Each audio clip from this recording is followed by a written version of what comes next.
Hello, everyone, and welcome to the Final Bosses podcast. I am joined by my co-host, Ultimate Floyd. How you doing, man? Great. How are you doing? Great, because we are having our very first guest. Say hello, Darren, from the Gaming Pilgrimage. How you doing, man? I'm doing great. I actually didn't realize I was the first guest on this podcast. That's awesome. Holy crap. You are. Honored to be the here. very first one. First guest indeed. Crazy. Uh-huh. So be proud, man. Swell up your chest in pride. I will. It'll work really well for this audio format. I'll have my chest sticking straight out the entire time. From my stomach. It'll be great. Perfect. Yeah. So, before we jump into things, why don't you introduce yourself? You know, get everyone acquainted in case they don't know who you are. Certainly. So I am Darren. Some of you may know me from a video or two on Shintai's channel, which you're presumably viewing this podcast on. We did a couple of collaborations regarding the Tales of series. Don't forget the Bloodborne video. That one. That's right. We did the Bloodborne video. That was Talked really some good blood good. There. Fear of the Old Blood, all that. But I do YouTube reviews on my channel, The Gaming Pilgrimage. I primarily cover RPG games and retrospective style videos that take forever to come out, according to people that I know. But I know how that feels. Yeah, it's been getting pretty bad lately. People are eager for more content there, which they should be because it's been a while. So there should be actually a Fire Emblem Fates review coming out very, very soon on The Gaming Pilgrimage on YouTube, which will be my longest review ever, I believe. It's going to be a doozy. I'm looking forward to that. And as well, I also have a podcast. Right? Pardon? All like the Fates, like all three in one. Okay. Yeah, that would be a long review. Yeah, that contributes to the length quite a bit. But I also have a podcast called the Gaming Pilgrimage Podcast, which recently just featured a Mr. Shintai. Oh. So be sure to check that out because we get to talk about ink holes in that one. When I saw the title, I was like, bravo, sir. Did you listen to the out of context clip at the beginning? Yes. That was perfect. That's what he does. But that's it. That's it for my plug, though. All right. So we're going to go ahead and talk about our, what we've been playing recently. So honestly, if I'm being perfectly honest, I haven't been playing shit. All I've been doing is working on that fucking Undertale discussion. Because Ultimate Floyd and I recorded this Undertale discussion. And I think it's turned out really good. The original audio was like close to an hour. And I managed to cut it down to like just over like 30 minutes. But yeah. That seems insane to me. A tight edit, as it were. Yeah. That's the thing. I have like a really rigorous audio editing process, which is the biggest reason why my videos take as long as they do. One, because the process itself takes a while. And two, I realize that it's going to be a bear and I don't feel like doing it. Fair enough. But yeah, as far as like actually like playing games is concerned, I've only like been playing Undertale itself, obviously because of the discussion, and I finally went back to Tales of Berseria. So, and that's pretty much it. Really? So, yeah, because we haven't done a podcast in a while. Actually, I feel like. I think the last time we did an episode, I hadn't even beaten Zestiria yet, did I? I don't think so, actually. So in that time, I actually finished Zestiria, which was, well, I'll get into that some other time. Just the pause.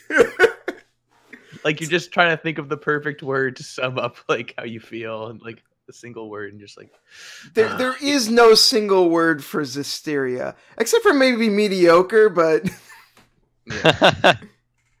I could agree with that. I actually just recently did a poll on Twitter saying like, "Hey, I need to like get caught up on a bunch of my retrospectives." I did like a Tales one, a Fire Emblem one, and I'm really behind on both of those. I'm behind by the 2 newest releases, and so I was like, "Okay, which one should I get caught up on?" And a lot of people voted for Tales, and I was like, "Oh God, I have to go back to like my 20-something hour save of Zestiria and finish it." See, like normally I would tell you it's not worth it, but the thing is you've already made a channel that a lot of your subscriber base is Tales fans, so they're gonna want that review from you. So it's like you put yourself in a corner, man. You're done. Yeah, I mean, I started with Tales, so I feel like I kind of owe it to the series and people who watch the channel as that expectation. You know, a lot of people like to give Legendia shit, but I honestly prefer Legendia over Zestiria. I think you're going to see a new wave of support for Legendia post Zestiria in general. It can be the new game everyone dogs on. I mean, I think it deserves it more than Legendia. I mean, I never really understood the hate for Legendia. Like, yeah, okay, compared to the other games in the series, it's definitely not as good. But I never thought like it was like a straight up like bad game. No. Now when like when Tales of Symphonia Dawn of the New World gets like some kind of reversal, then I'll be just like, no, sorry. No, I think that game is forever going to be the shit stain of the series. Did I ever tell you the story about how I got my co-host to try that game with me? Do tell. My buddy Brock. So my buddy Brock and I, we co-op a lot of the Tales games. And I was doing my retrospective videos. I was actually playing through them again with him, who would be playing them for the first time.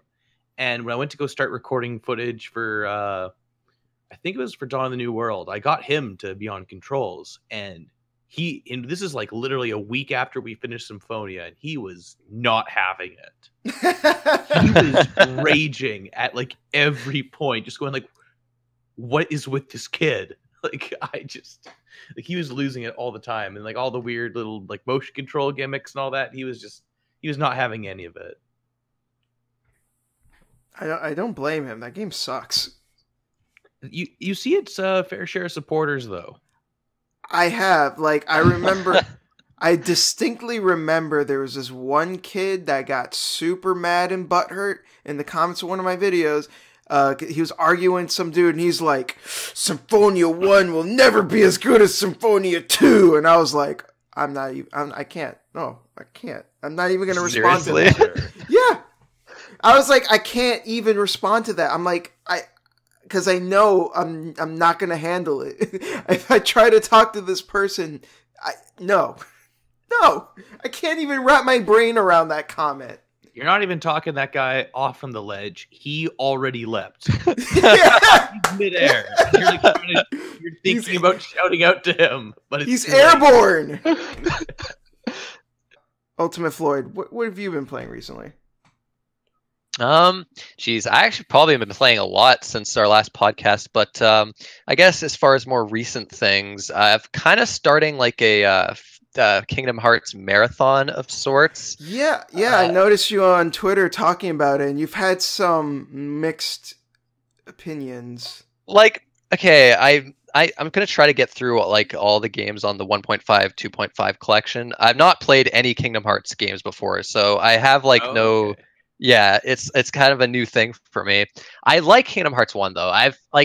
There is some frustrating parts to it.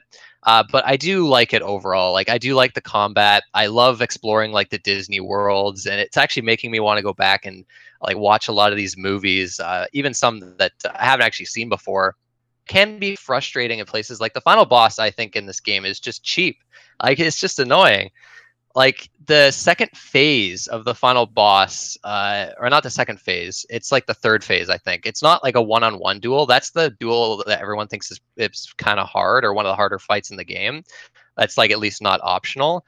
But it's basically like he just stands there and has like these orb attacks that he keeps throwing at you. And he doesn't stop as the farther you get into the fight. And you can't really dodge it because you're doing like the flight mode. Which I don't really like the flight parts in the game. Like, I think they're kind of annoying, but I don't know, I just could not dodge the attack. I was kind of under leveled too because I accidentally chose the option near the beginning where your leveling is slower at the end of the game, but quicker in the early game, which the game didn't really explain that all that well, and I forgot to like look up to see what the choices did.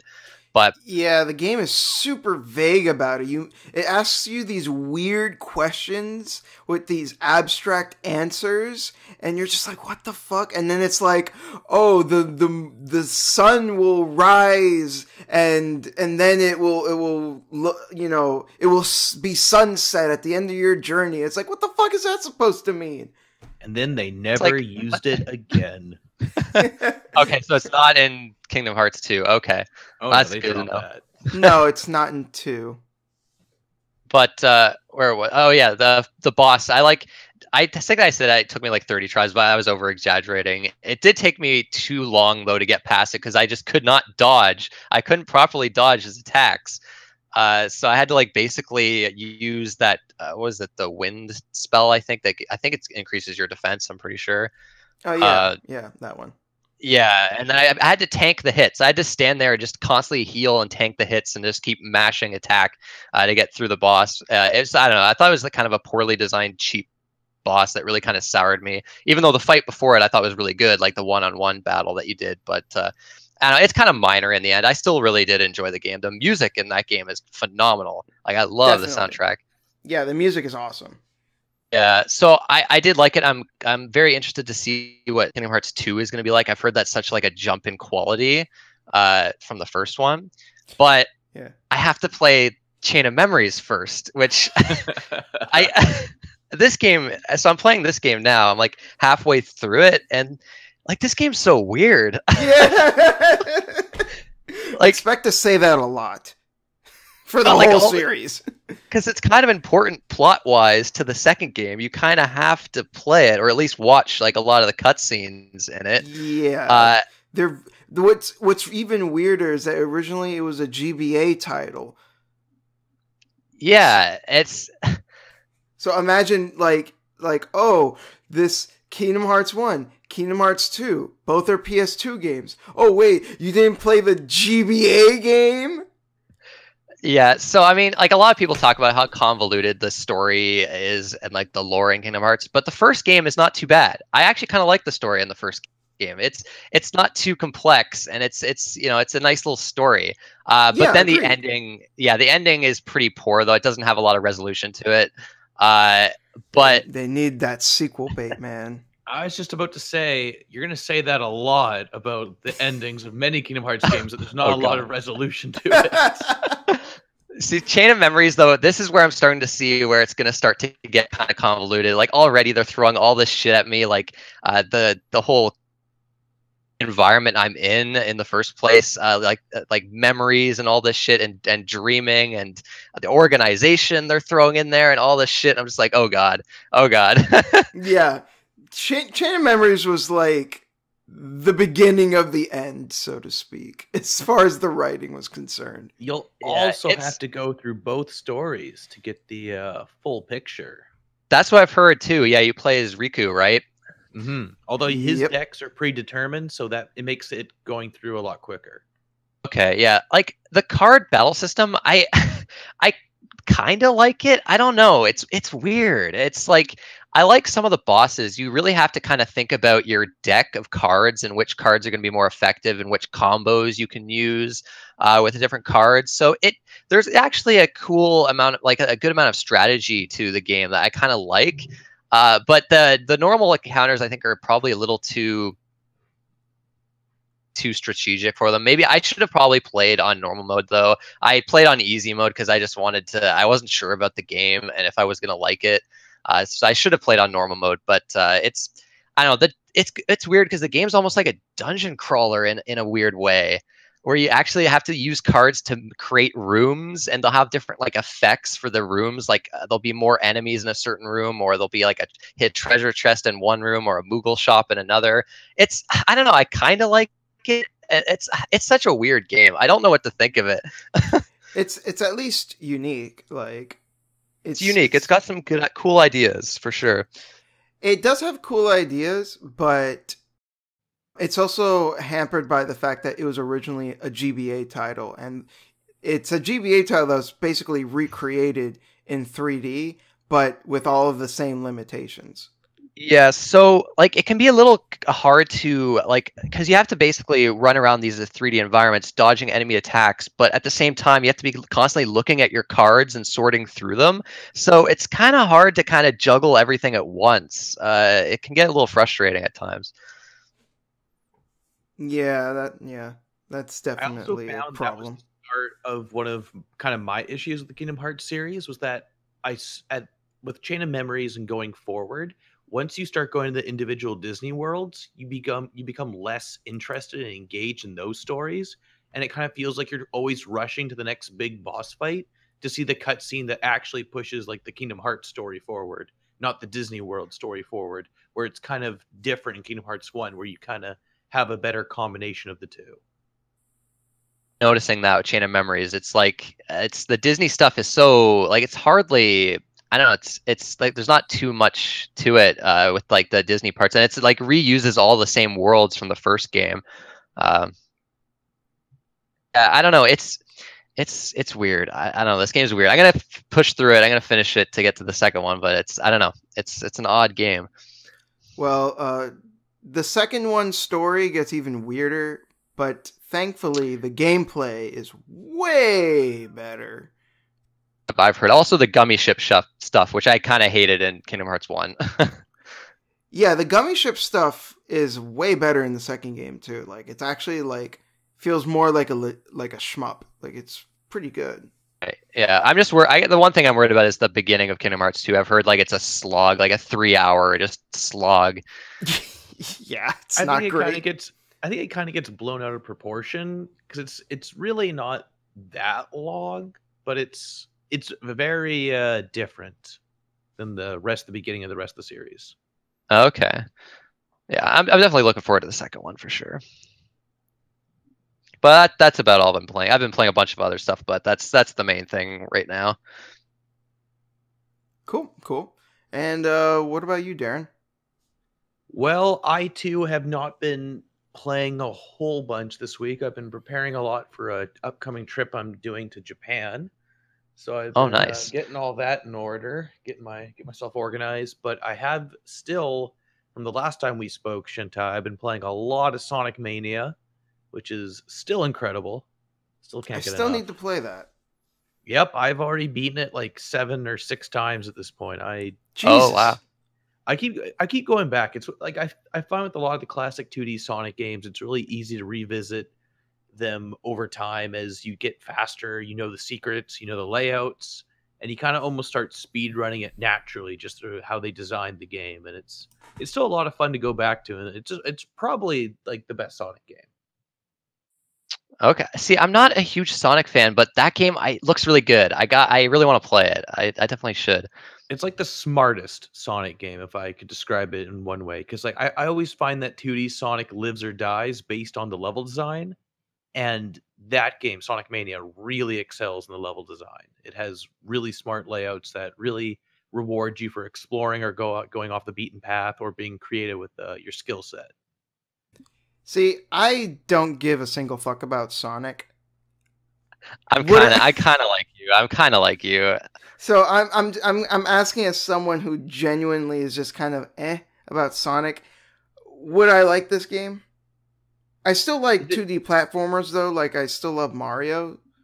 Is it Sonic in general or like 2D Sonic you're specifically kind of with? No, in general. Because I always found that when it went 3D, I definitely lost interest. But like I grew up with Sonic CD on Windows. Was like kind of like one of those video games I played a lot as a kid. So I understand like playing 2D Sonic. Like if you've never liked the 2D games, I can't see this game changing your mind. But if you kind of had like an appreciation for them or you kind of get it, you'd probably get into it. But I just think it's like a really well-made retro throwback. Like I know a lot of games have done that. Like we've had Mega Man 9 and 10. We've had like Kickstarter games that have tried to do it. But I think Sonic Mania does it the best. Okay, because I mean, I don't really feel particularly one way or the other about the 2D Sonic games. I never really played them much. but everyone has just been like raving about Sonic Mania, and it kind of makes me want to like give it a chance, even if I'm not like really a Sonic fan at all. I mean, you could do the safe option and always pick it up when it comes out on Steam relatively soon, and you could refund it if it's not to your liking. That's true. Actually, that's a great idea. Yeah, that's not a bad idea. Because the whole game is only like 4 hours long too, and I think you get up to almost like 2.5 hours of game time with the Steam refund. It's like 2 hours or 2.5, so you can get through a decent amount of the game before coming to that conclusion.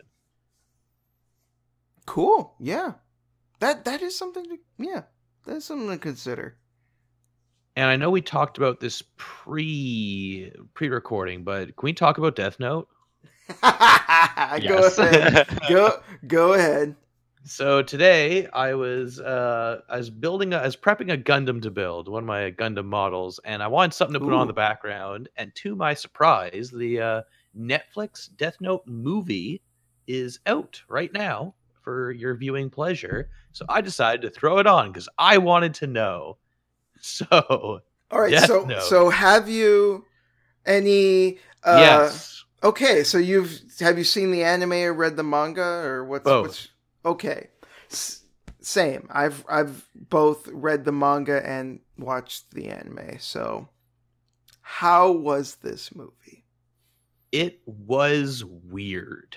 It was a very, very weird adaptation in both how they handle the setting, the characters, and kind of just the overall story. A lot of people have said this in various online reviews, and I'll probably be echoing that sort of sentiment, but Death Note takes a lot of radical changes with characters and ideas from the original. So I'm going to ask both you guys, what's the best part about Death Note? I don't think Ultimate Floyd has seen it. I have not seen it. I kind of want to though. All right. Well, I think out of because Floyd's not like super big into anime, but I'd say Death Note it would be an anime you'd like. I've read about it. It's like up my alley. I think I would like it. So personally, I think Death Note is slightly overrated just because it was such a hugely popular anime for such a long time. But that's not what I'm asking. I'm just asking you, what's the best part about Death Note? Oh, the best aspect of the show. L okay. has to be. For Expand me, at on least. that a bit more. What's the core interesting thing about Death Note? The rivalry between Light and L. Well, guess what's not in this adaptation? What? The whole point of Death Note is like the cat and mouse game that Light and L play, and that is completely removed from this adaptation. No. That's bad. Barely expand on it. It's so minimalistic in that way of going on like why these two guys are intellectual equals, but they don't really go into it. Because the thing with this adaptation is that Light's not like a super genius like he is in the original story. He's kind of just like he's not dumb because he's a smart kid, but he doesn't act very intelligently, and it seems like he doesn't really pre-plan as much as the he's not on that next level like sociopath that the original Light was. Let's say this: the original Light always had a keikaku and was always making sure things went according to it. This Light doesn't got a keikaku. It just goes with it. But by the way, keikaku means plan. Thanks for telling me. I had no idea what you guys were talking about. It's a meme where there is I don't even know if it was real or not, but there's like an image of Light and he's laughing, and at the bottom it says like everything is according to keikaku, and at the top it says translators note keikaku means plan. Spread. And people have done like the reverse where it's like everything is going according to plan. This is like translators know plan means keikaku. But yeah, it's weird. Like one of the weirdest things is the focus on Light Turners, because he's American now, and he's his name is Light Turner. Oh, that's it doesn't work at all. Yeah, I don't mind them making it an American setting, but just the name they chose for that is like, yeah, it doesn't really mesh at all. They shouldn't have called him Light at all. They should have just completely changed his name at that point. Because at the point he's at in the series, in the movie, it's just I think it's an hour and a half. It's a pretty average length movie, but he doesn't really act like Light, so I don't see the value in making him the same character in a way. Like, it could just been another person gets the Death Note, but I will say the thing that saves a lot of this is William Dafoe's performance as Ryuk. Of course, that's what I've heard. I've heard that's the strong point of it. He steals the show like all the time, and I find he's a lot more intimidating than the manga and anime counterpart to Ryuk.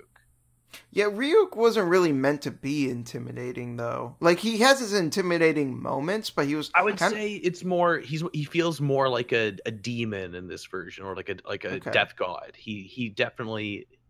There's like a tension when he's around.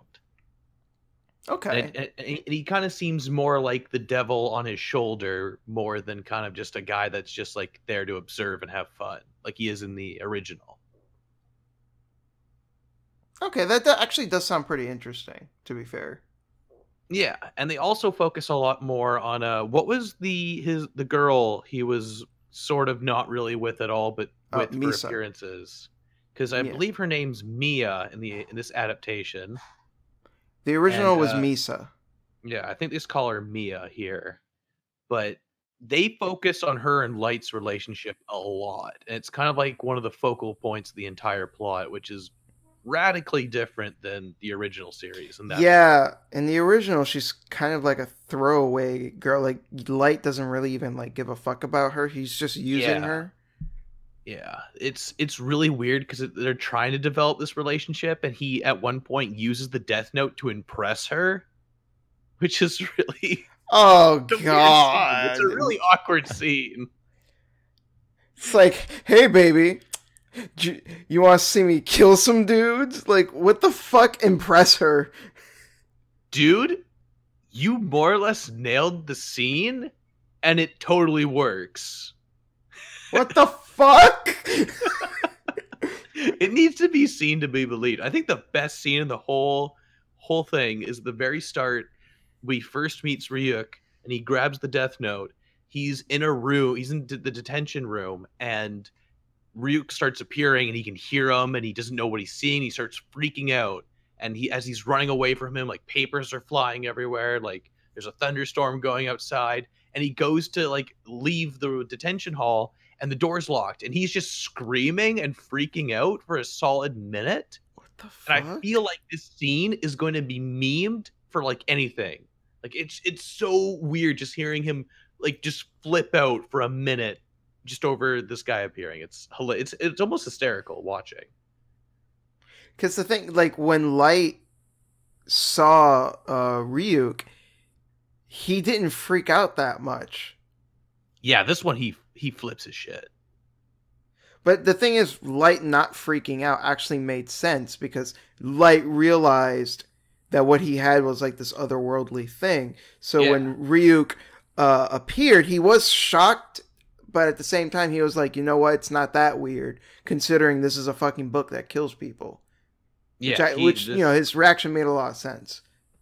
Yeah, so I just think it seems like almost overacted, the reaction that the actor portrays. But shit. I want to discuss one more thing before we move on from discussing Death Note, because it's out there on Netflix with anyone who has access to that service for them to watch and make their own opinions on. I want to talk about L. Oh god, did they fuck up L? I feel like they don't use L as much as they should, given how just as bad. He's such an integral to the story. Yeah, so important.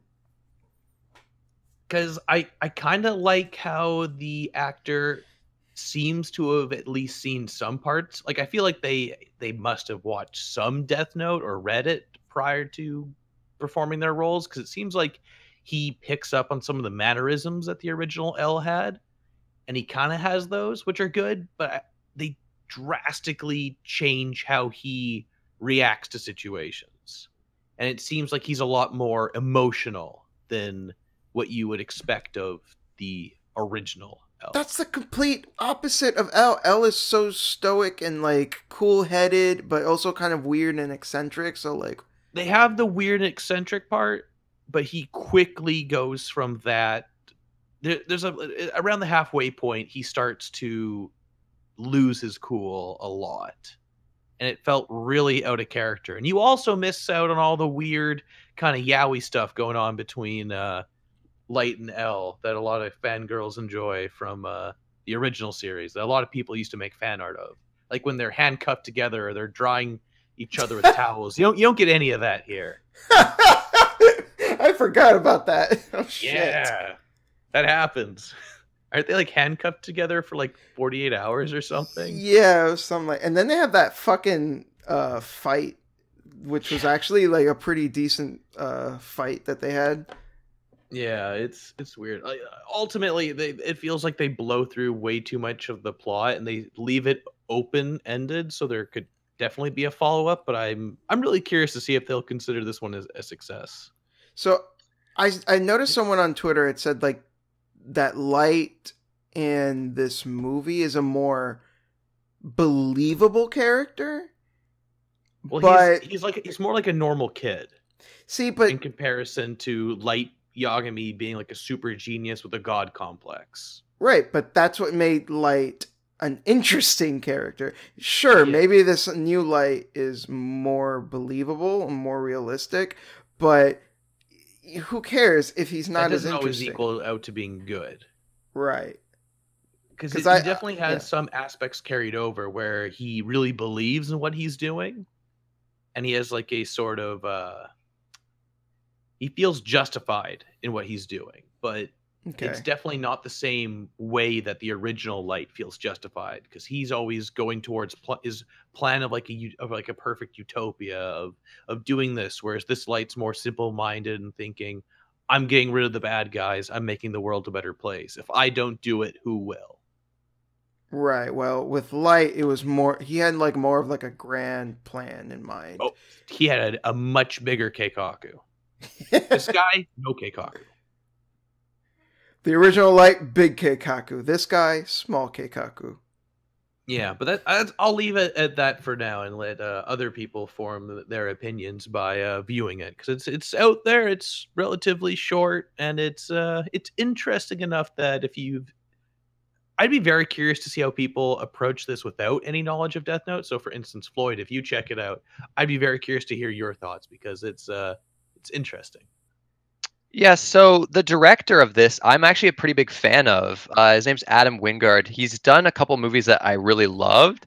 He tends to do a lot of horror movies.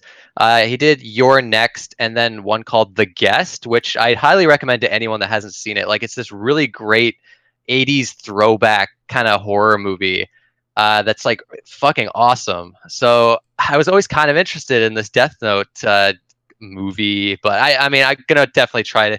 Well, I don't know if I should maybe just watch it instead of, or well, not instead of, but before watching the anime, just like watch the movie and see what I think. It'd be really interesting to get that fresh perspective on it, because you definitely see a lot of the director's horror background in a lot of the directing and shots, especially with how they handle Ryuk. Yeah, I definitely want to see it. Well, I think it'd That's be it for really me. interesting to see the movie first and then the anime. Yeah. I think that'd be an interesting perspective for you. You wouldn't have anything to compare it to, so you wouldn't be like, No. Light didn't act this way, or L didn't do this, and that. Then you can go back and then you'd have the maybe a more fair comparison.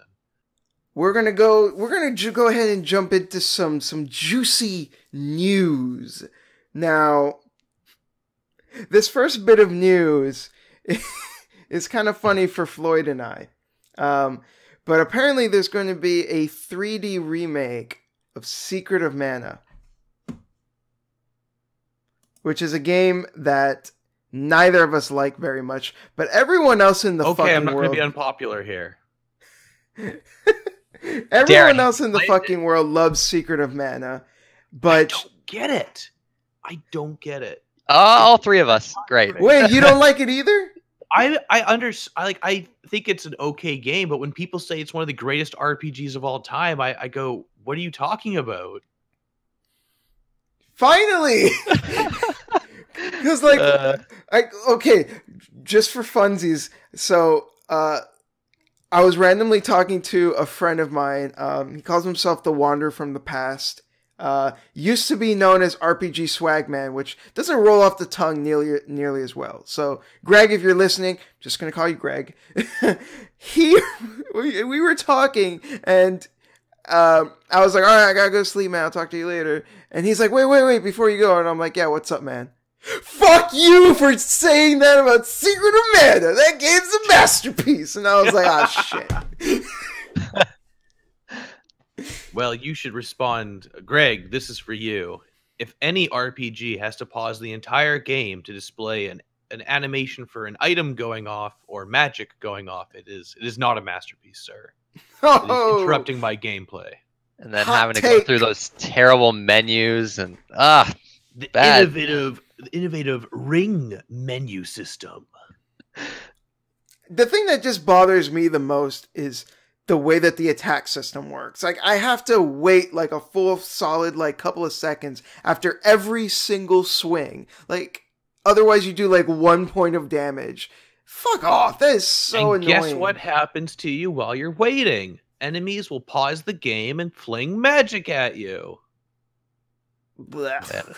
Just how you had to grind to like level up the magic, and just like the collision detection was like really off too. Like I think it's one of those games that came out at the right place at the right time. Like, it came out at the height of like the RPGs, beginning of the RPG boom. It was a co-op game back on a system that had a lot of brothers and friends and siblings playing together, and it also featured like really beautiful sprite graphics and relatively really good soundtrack. So I think it just had all those things going for it at the right place at the right time, even though it is plagued with a lot of issues that build on each other. Yeah, that's true. So that's the interesting thing with the remake. Maybe this game will be good now if they can fix some of those problems. I also heard that the translation was also troubled, like a lot of Super Nintendo games. The person in charge was Ted Woosley, and he was also the one in charge of Chrono Trigger's translation. And both games kind of suffered a similar issue where he would write up the translation beforehand, and then come to find out that the Super Nintendo wouldn't, like, the cartridges wouldn't fit his script, because the Japanese kanji are able to get across a lot more information than our Romanized language. So huge chunks of his translation, huge chunks of his script had to be lopped off in order for the game to actually have a proper translation. But yeah, Secret of Mana fucking sucks. I don't care. Yeah, I might give this a chance, but I mean, I looked at the gameplay of it. I hate how the graphics look, honestly. I much prefer the way the original game looks. The sprites hold up really well, and they're some of the best sprite work on the Super Nintendo, and it's kind of what the game's known for. I kind of just wish they did like a Sonic Mania approach and just kind of refined that a bit, and just made it so it supported higher resolutions or something. Yeah, that would be nice. That. I mean, I think the biggest disappointment for Secret of Mana for me is, like, when I envisioned in my head before I played it what it would play like, I was thinking, oh, this is going to be like Zelda: A Link to the Past, but with like RPG elements and multiple weapons, and that's totally Have you ever played the first game? No. Like, because it's all part of a series of that has a title I cannot pronounce properly, because it's a Final Fantasy Adventure. Yeah, Seiken Sentetsu. On the original Game Boy, right? Yeah, and that plays basically like a Zelda clone with RPG elements. And I'd argue that game, from a gameplay standpoint, holds up a lot better than Secret of Mana, and it's really confusing that they never stuck with that. Interesting. I did play Legend of Mana on the PS1, and I remember that game being kind of weird, but still pretty fun. It's a lot more playable than Secret. So I've also heard the third game is really good too. Second Densetsu 3, which there's fan translations out there for it. Yeah, too. that plays more like there's a lot less waiting for sure. Yeah, I think I remember playing that a little bit, and I remember thinking, "Oh, thank God, there's no wait system in this one." But I do remember. I haven't played it. But I have heard a lot of like mixed opinions on that one. I think a lot of people who fucking love Secret of Mana shat on it because it wasn't more like it. And they didn't have the nostalgia for it. Probably, I don't know. I've either heard like it's one of the best in the series or it's one of the worst. So I don't know what to think about it. I'd have to play it myself.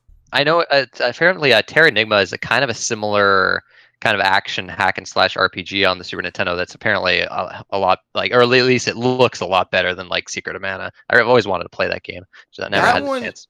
Yeah, that one's made by Quintet. That's made by the people responsible for Illusion of Gaia, which is also a really good game. ActRaiser and Soul Blazer. Soul Blazer also being like basically Zelda with RPG elements. Soul Blazer I've played. That game I like quite a bit too. Illusion of Gaia is decent as well. Yeah, Quintet made some really good stuff before they just kind of disappeared. I guess I'll try out this remake. I don't know. Maybe. Whatever. Let's move on to something more important. Yakuza Kiwami 2. So I know all of us here are big Yakuza fans. So how fucking hype are you guys to replay Yakuza 2 with Yakuza 6's graphics?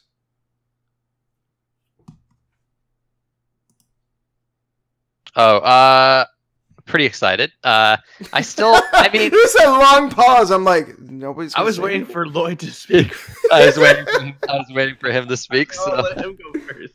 This podcast. Okay, next time I will have to say, okay, you say something. No, we'll just have a long 1 minute pause. It'll be just like a Kingdom Hearts cutscene where characters pause between lines. oh god, that's true. That does. Oh man, yeah, it happens. What was I gonna say? Oh yeah, like definitely need to play Kiwami first. I'm excited, but I don't know. I feel like I'm a little burnt out on Yakuza right now. It's just like not something I play right away. Yeah, I love the series. Rapid fire release schedule this year. It's getting a little crazy, but I'm still down for it. Like I don't have a problem with it. It's just I'm a little burnt out on the series at the moment, but still excited for it. Yeah, but like we're probably not going to get this game until like next year. I get to punch tigers in HD. Like, what more does a man need? What more do you want? Also, every Yakuza game coming out now is getting like a fancy collector's edition with stuff. I want like bookends, but it's Kiryu punching a tiger. Yes! I hope. That'd be amazing. I actually saw a lot of people being really negative about this announcement, which really bummed me out. What? Why? Yeah. Why? People hold Yakuza 2 as this holy grail title for the series because it's a really good damn game, and it's like the end of an era of like kind of using the weird fixed angle views for the city. It had the last use of like the PS2 style of graphics, and a lot of people seem to really like that, and a lot of people are also lamenting on how Yakuza 6 is locked to 30, or it's at 30 in its current state, and they're unsure if how well the this remake will run. Well, I mean, first off, which is a bit silly considering we haven't even seen gameplay. First off, if they're really bummed about it, I mean, go fucking play the original again. It's not that big of a deal. And they did another release of the original. Well, yeah, there was the HD collection, but we never got that. No, there was more shipments of the PS2 version, so you should be able to buy Yakuza 2 for the PS2 on Amazon for like $40 right now. Yeah, that is true. So yeah, they did reprint it. So I mean, you have no real reason to complain. And yeah, there hasn't even been any footage for the game. And even if it does run at 30, I mean, is it really that big of a deal? I mean, obviously 60 is preferred, but I'm sure the game will still play fine at 30. And why would you swear off punching tigers by frame rate alone? Agreed. that moment, that moment is magical. Or for the final boss fight, with possibly like, you know, a subtle remix for the final track, having a better view of that HD. I think it's kind of hard to pass up on. Yeah, I don't know. I don't know what people are complaining about. This is gonna be kick ass. This is gonna be awesome. I mean, it's a really good time to be a Yakuza fan. And then 6 will be out next year. I thought it was coming out this year, but like late in the year. Oh, okay. I don't know what the release date is. It could be. I mean, if it is, that's frankly ridiculous. That's 3 Yakuza games in 1 year, and that's my god, that's a wealth of riches right there. Yeah, I'm not entirely sure when 6 comes out, but I fans already have it pre-ordered. Have gone from a drought to just going to a tsunami of releases. Yeah, although we'll still never get any of those samurai games. Maybe one day they'll remake them. Maybe, but I kind of doubt it. We'll always have Dead Souls. Oh, fuck Dead Souls. The one we got. Dead Souls nearly killed the series. They were like, well, they didn't like this game, so I guess they don't like Yakuza anymore. It's like, no, this was like they didn't weird, pick up this game shitty with spin-off with the railgun. They don't like Yakuza.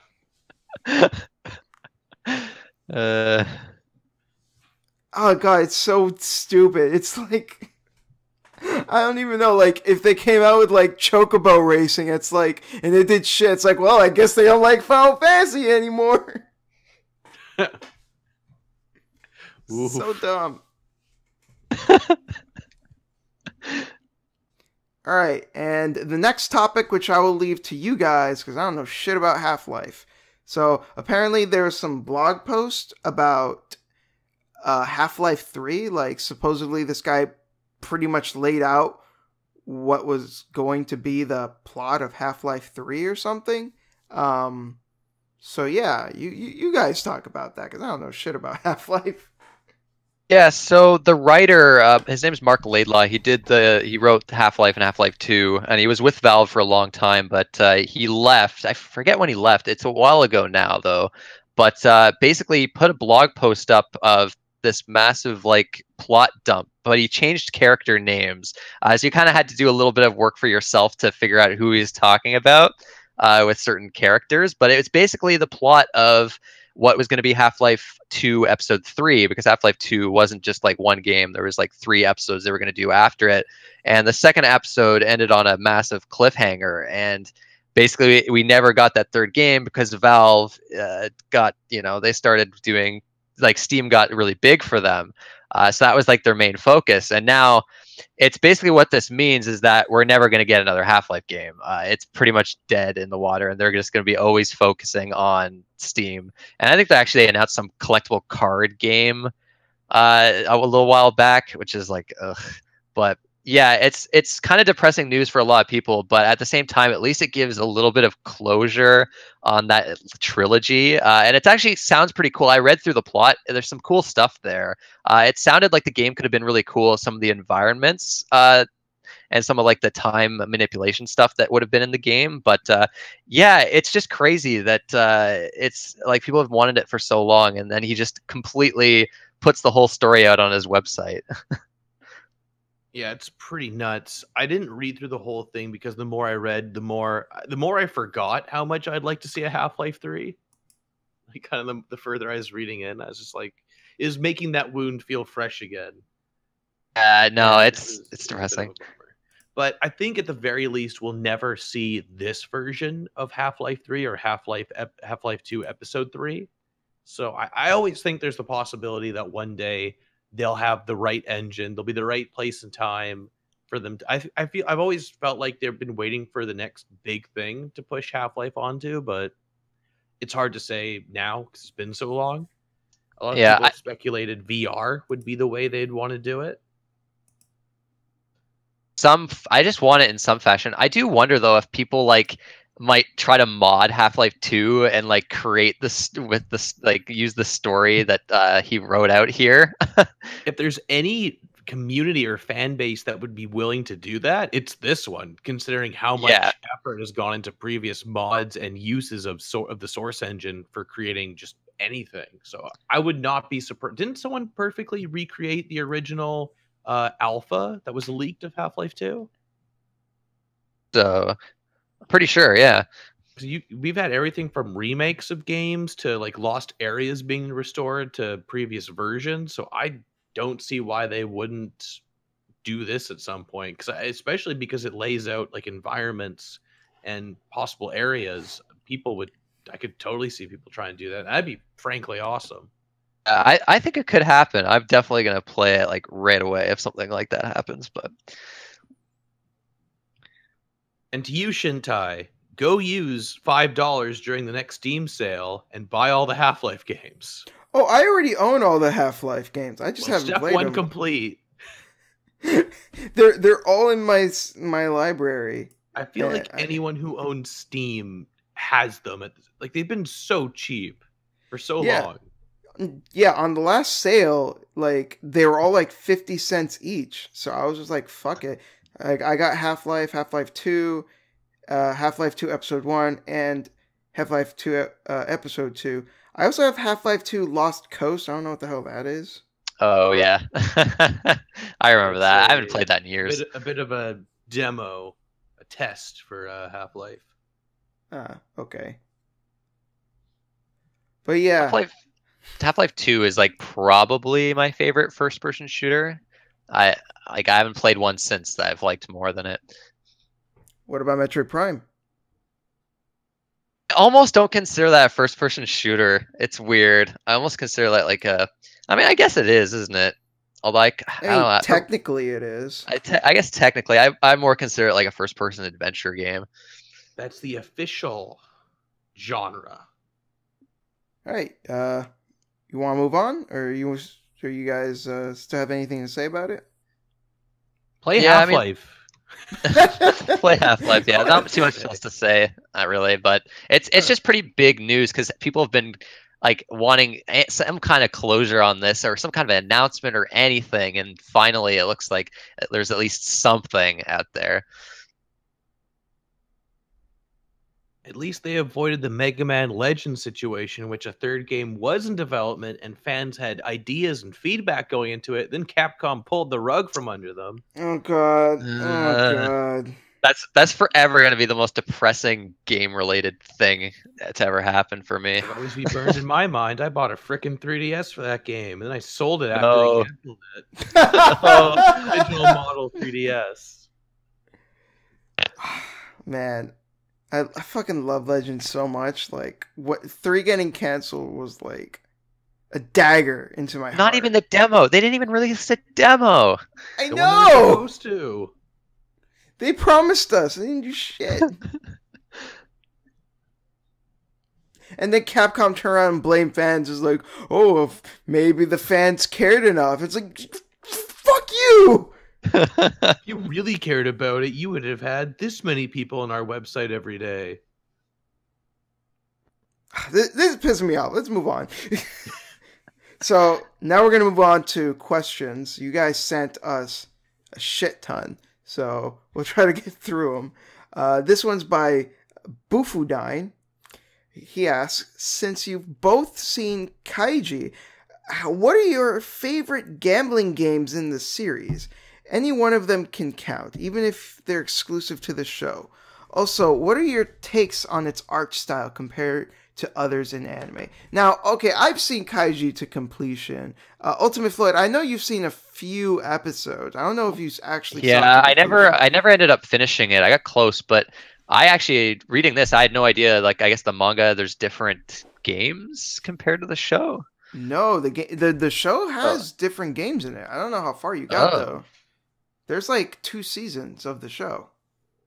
Is there games that are in the manga but not in the show ever? Yes. Okay. Because the manga keeps going, and I think the anime only covers like a certain amount from the manga. It's been a long time since I've seen it. I mean, I'm always gonna remember there's like that rock paper scissors one, right? I think that might have been the first game. Yeah, right? that's the first game, and they dwell on that one for a while. I mean, I guess that's what really got me into the show. That's like, I guess that would be my favorite. This is reminding me though. I need to go back and finish it. I'm pretty sure I was near the end. I don't know why I stopped watching. Yeah, I think that one for me was the most memorable.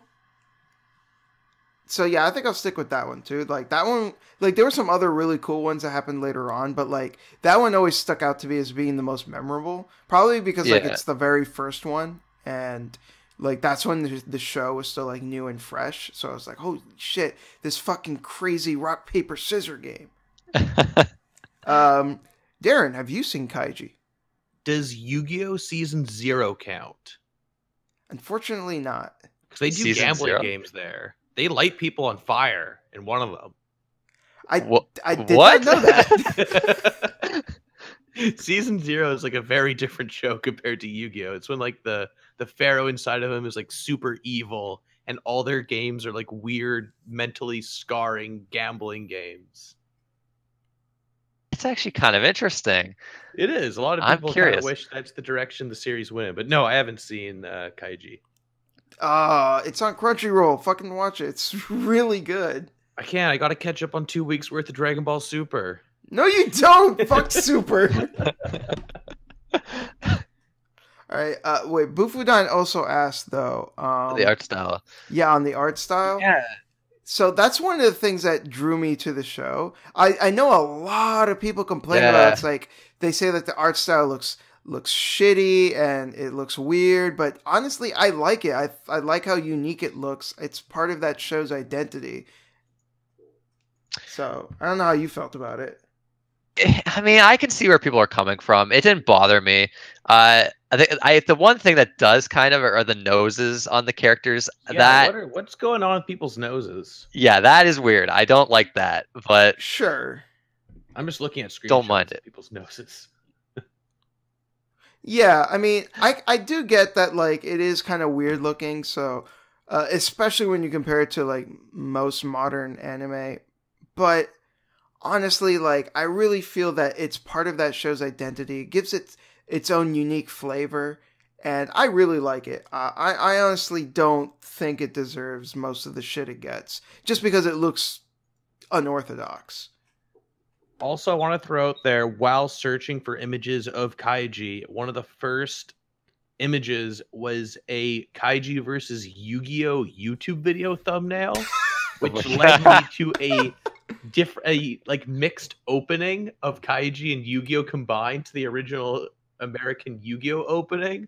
So I think my analogy previously must have been on point. It was pretty close. So next question is by 222277. Yeah, he's a good friend of mine. Okay.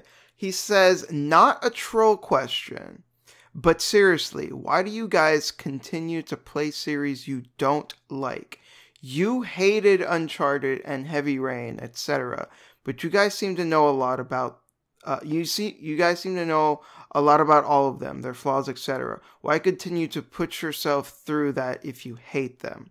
I'll let you go first, Floyd. I answered that actually in your video. I'm pretty sure. I forget what I said exactly, but I don't know. Part of it is kind of like I feel some kind of obligation for the channel. If I start a series, I kind of want to finish it just to give my full perspective on them.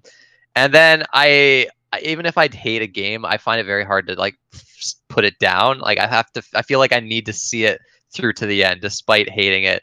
And I like to always give chances to games, even though I think I'm going to hate them. So like David Cage games, I pretty much hate every one, but it's like, I feel like, well, he's got to make a good game sometime at some point. He'll get it right eventually. I keep playing it and, I end up hating them, but I don't know. I think the big thing for me is just I find it so hard to put a game down. I feel like if I don't finish a game, it's like, I don't know, it just bugs me for some reason. I just can't let it go. It's like this bad habit that I need to break from, but it's just so hard to do it. Well, first off, for me with Heavy Rain, I actually liked Heavy Rain the first time I played it. It wasn't until going back to it when I realized, oh, wait a minute, there's actually like huge problems with the story. Like when I went back to it, it wasn't as obvious to me the first time I went through it, but going through it again, I was like, holy shit, wait a minute, this story makes no fucking sense. There's so many huge plot holes.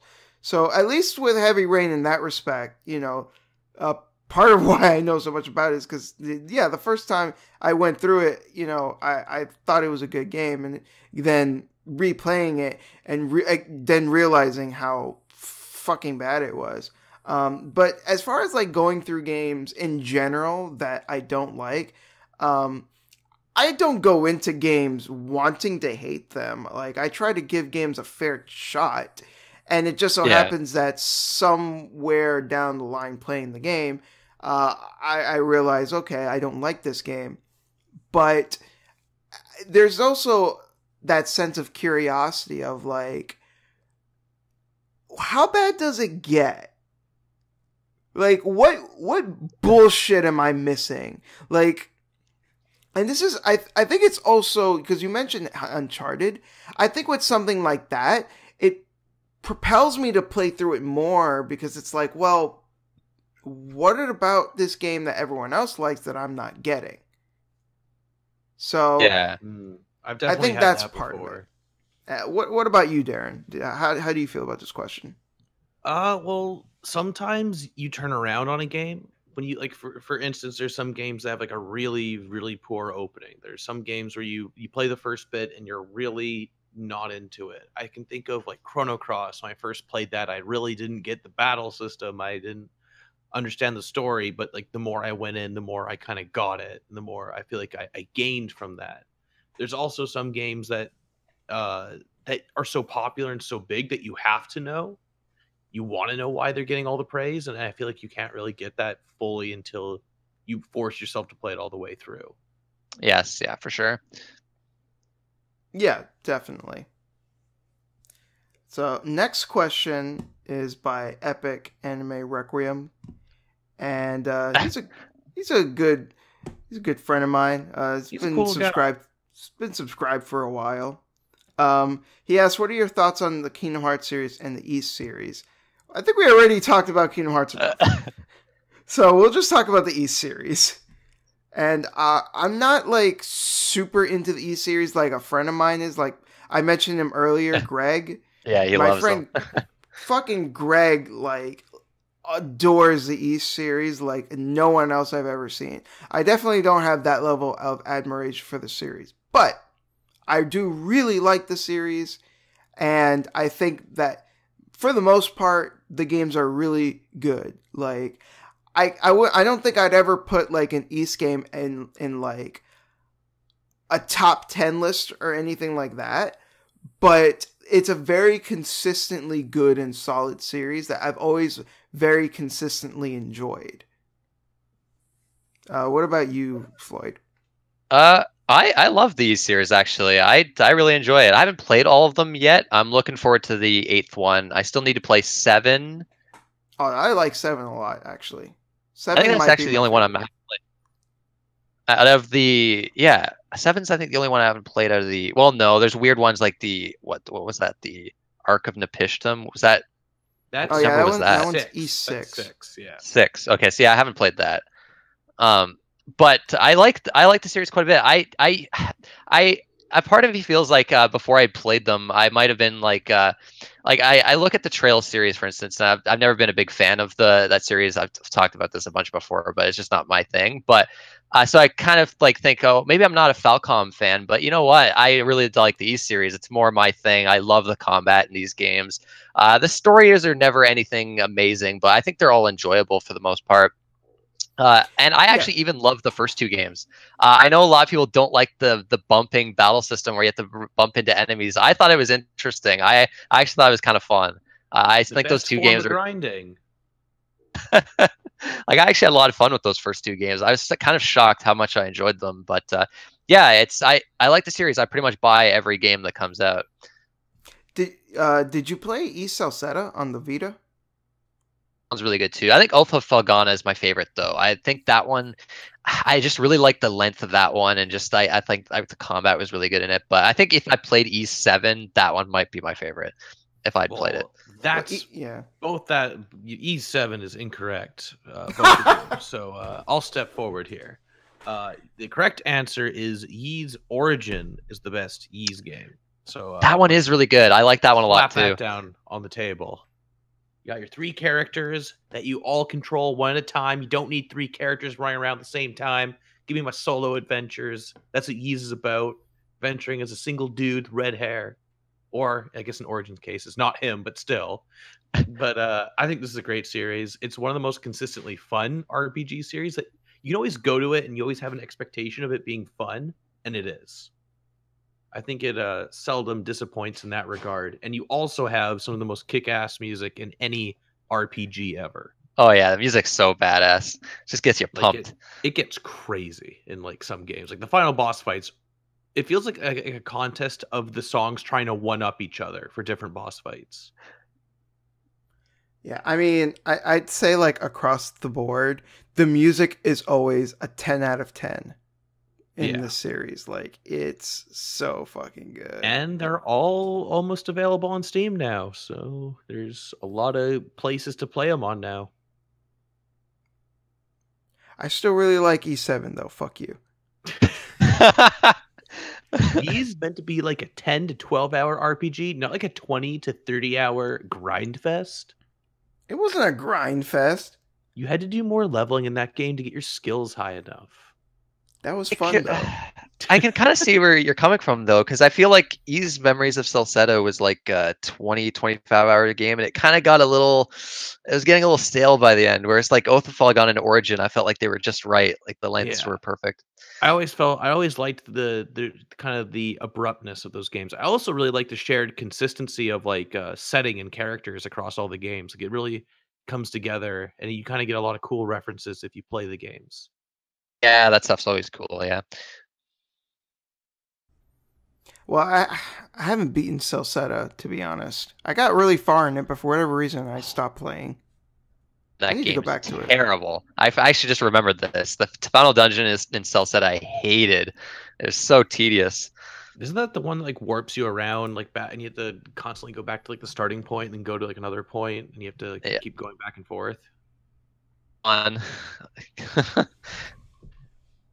What is with bad dungeons and like teleporting characters around? Like, fuck. Maybe it's just a Japanese design trope.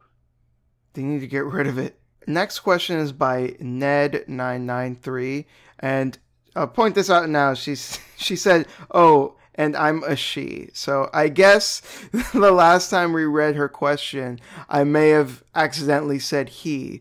I'm very sorry. But she asks, if you had the resources to make your own full-fledged JRPG/RPG, what would you make?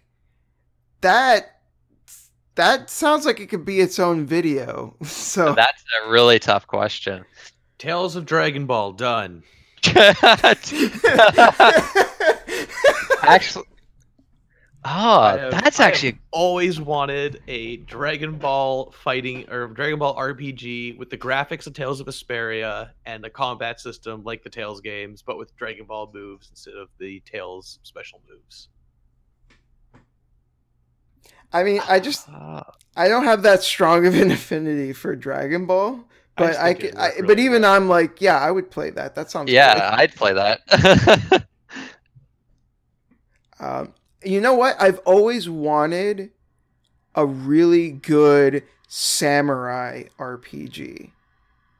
Way of the Samurai not doing it for you? See, the thing with Way of the Samurai is it's kind of goofy. Yeah. And it's also low budget as fuck, so it's like really janky. I've always thought like plus I'm thinking turn-based as well. So I would really like there to be like a really cool turn-based samurai RPG. It would be pretty cool. Yeah, there's not really a whole lot like that.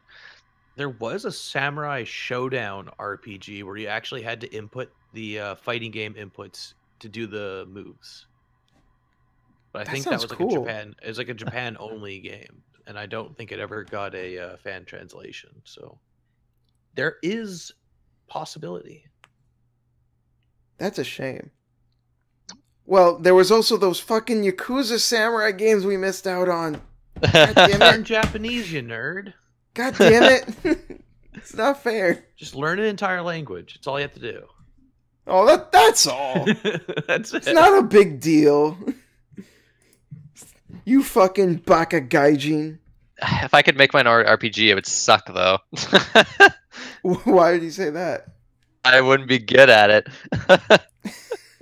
But I mean, I tell you, I'd really like another Final Fantasy Tactics from Matsuno without a law system. Oh, yes, please, no law system. Take me back before Ivalice was populated by all these weird furries. Hey, Fran, though, she can stay. You're not wrong. You're not wrong. Fran can stay.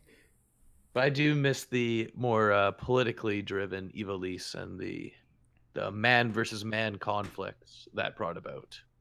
Dreadful Boredom has 3 questions. His first question is, what games have brought about emotions, a line of thought similar to Floyd's thoughts of Uncharted and Metal Gear? So basically, overrated? Is that? I mean, I guess because my rant on Uncharted was pretty intense last time. So I mean, that kind of okay. For you, it was more it was over exaggerated. I will admit here, it was over exaggerated. I don't care that much, and Metal Gear, that doesn't really bother me. Like Metal Gear is just not really my thing. This question kind of falls apart then. It doesn't really. Yeah, because you just kind of clarify. It's like, oh, it's just kind of over exaggerating. So I was like, fuck, okay.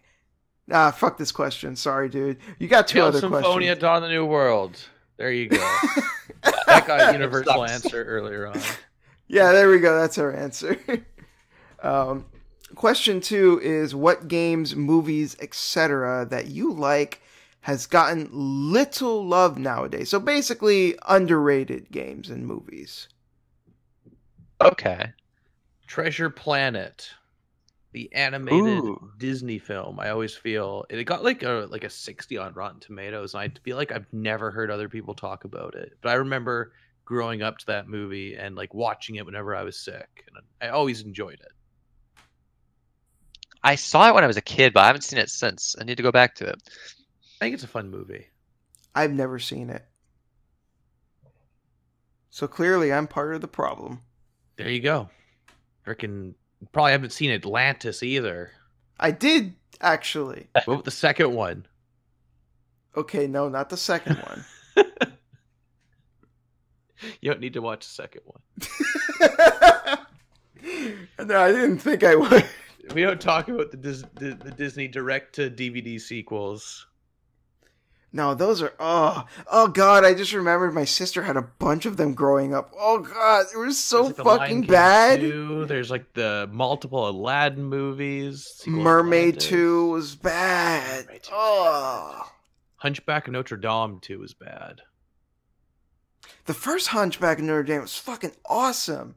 Yeah, except for the gargoyles, they were kind of dumb. But the rest of the movie comedic really relief, man. It was too serious. Yeah, I guess. You had a guy like singing about how he's been possessed by a female gypsy demon with like hellfire happening in the background. Like, you gotta tone it down for a kids movie. That shit was metal. It was so metal. Speaking of which, I'm gonna switch things up. Instead of going with either games or movies, I'm gonna talk about some underrated bands. So, a band that I think that doesn't get any fucking love, and it's such a shame, is Pain of Salvation. You guys should definitely give that band a shot. A progressive rock band. They have a very kind of like, I think most of their good material has a sort of grit to it. They like to experiment and try like different things though. So some of their albums are a little more hit or miss. They made 2 albums that are basically 70s rock, which was a little weird, but it was still good. but I particularly recommend the albums Remedy Lane, In the Passing Light of Day, which is their newest one. That one was surprisingly really good. And The Perfect Element. I think those are their 3 best albums. So give that band a chance. They're really underappreciated. Like, nobody fucking talks about them, and they make really great music. You know, Remedy Lane especially, I think, might be my favorite. Remedy Lane is an awesome CD. All of them are concept albums. So if that's your jam, like, this band is for you. Like, they make some really good stuff. So what about you, Floyd? For movies, I'm gonna pick something that, I mean, I see a lot of hate for it, this movie, but I don't know. I think people are starting to kind of forget about it, but I think the movie Cloud Atlas is like a masterpiece. Like, it's I think Never it's like seen it. it's a brilliant long. Hours. It's pretty long. I think that's one of the things people don't like about it. I loved every second of it. I thought it was like one of the most ambitious, thrilling sci-fi movies I've seen in a long time. I don't know. I think that movie doesn't get enough credit for how inventive it was. Games. I was reminded of this game on Twitter. Actually, someone was talking about it. Shining Force 3 on the Saturn. Like, it was like basically the last Shining Force game. Unfortunately, we never got the second or third parts in North America, but a lot of people haven't played it simply because it's on the Sega Saturn and it's super expensive now. But it's like it's probably one of my favorite strategy RPGs. I loved it. I thought it had like an excellent story to it. The gameplay was awesome. I liked it a hell of a lot more than Panzer Dragoon Saga, actually, which I've always thought was kind of overrated. But I think that game, it's a shame that's not accessible because it's like a really good game. It is, and Sega will take down all your videos about it, apparently. Oh, I remember that shit. Yeah, I remember that. Deal. God, Also, that's on the when topic of... Yeah, go ahead. No, yeah, I was just gonna say, like, that was when Sega's douchebaggery was, like, off the charts, man. Hold a bit of a Nintendo back there. You're not even wrong. Mm-hmm. You're not even wrong. But I was gonna say, on the topic of, like, obscure strategy RPGs, I just recalled a game I picked up on a whim years ago for the DS called Rondo of Swords, which is That's a pretty good name. It's an Atlas published strategy RPG where your characters, instead of lining up your enemies next to units, you have to drag them through them. And you can move through enemy units. Your goal is to get enemies like lined up in lines or blocks so you can go through as many as possible. And if you can run through your own units, you get like a buff. And it's a really interesting RPG. It's really difficult at the start, but if you stick with it, you can get through it pretty quickly. And it's got very drastic multiple pathways depending on choices you make in the story. And you can get like radically different endings and different characters. And it's pretty neat. I remember seeing that game in stores like a long time ago, but I never picked it up. I should have actually looked at it more. So that does sound pretty interesting. There's a lot of weird RPGs on the DS actually that are kind of like hidden gems, sort of. There's another one called like Knights in the Nightmare, which was always kind of interesting. That also got a PSP port, I believe. Yeah, it did. I tried playing that PSP port and I literally could not figure it out. And I was just like, what? How does this game work? A game had never confounded me to such a degree before. I was like, what the fuck is this? I've heard that, yeah. My only similar thing was, I know a lot of people love this game, but Dragon Force on the Saturn, I could not wrap my head around that game. I had no idea how you were supposed to play it. It's probably still better than the band. Oh man, I hate Dragon Force. Yeah, they suck. Yeah. All their songs sound the same. They had a good run, Guitar Hero. Yeah, they only really got popular because of that. And then, like, no one cared. Just the infamy. His last question is, thoughts about people who started loving your hobbies, games, anime, comics, when they thought it was originally childish or ridiculed it and you for it? Ooh, can I take this one to start? Go ahead. Because I have a perfect example. I have a friend named Justin. Shouts to Justin. Fuck you, you're a troll. He's a troll in real life.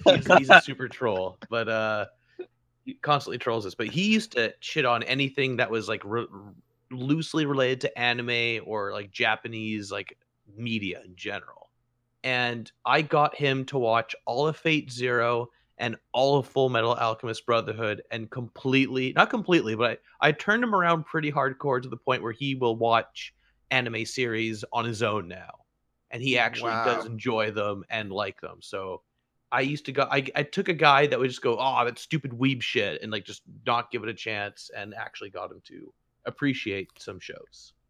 Fate Zero's a really good choice. Although I will say FMA Brotherhood was more effective than Fate Zero for him. He did enjoy Fate Zero, though. That's interesting, because I find FMA Brotherhood way more of a weeby type of show. I think it was kind of the ratio of kind of comedy, action, and plot, whereas Fate Zero is very, very heavy in the plot at the start, so it's a bit more comprehensive to get into, I suppose. Yeah. It kind of requires more in the viewer. Thing is, I hate the comedy in Full Alchemist Brotherhood. There's some of it's hit and miss. Yeah, and the original Full Alchemist wasn't much better in terms of comedy. It's just this like really juvenile, like over the top, like goofy faces and shit, and it's like constant jokes about how short Edward is. It's like gets old. But I mean, whatever. The rest of the shows are great. But you guys? Yeah, I mean, I can't think of a person that I know personally that originally was like, man, fuck that weeby shit, and then I got him into it. But if we're talking about the question in general, I think it's a good thing that people did change their minds, because I always think of it like this: it's never too late to get into a good thing.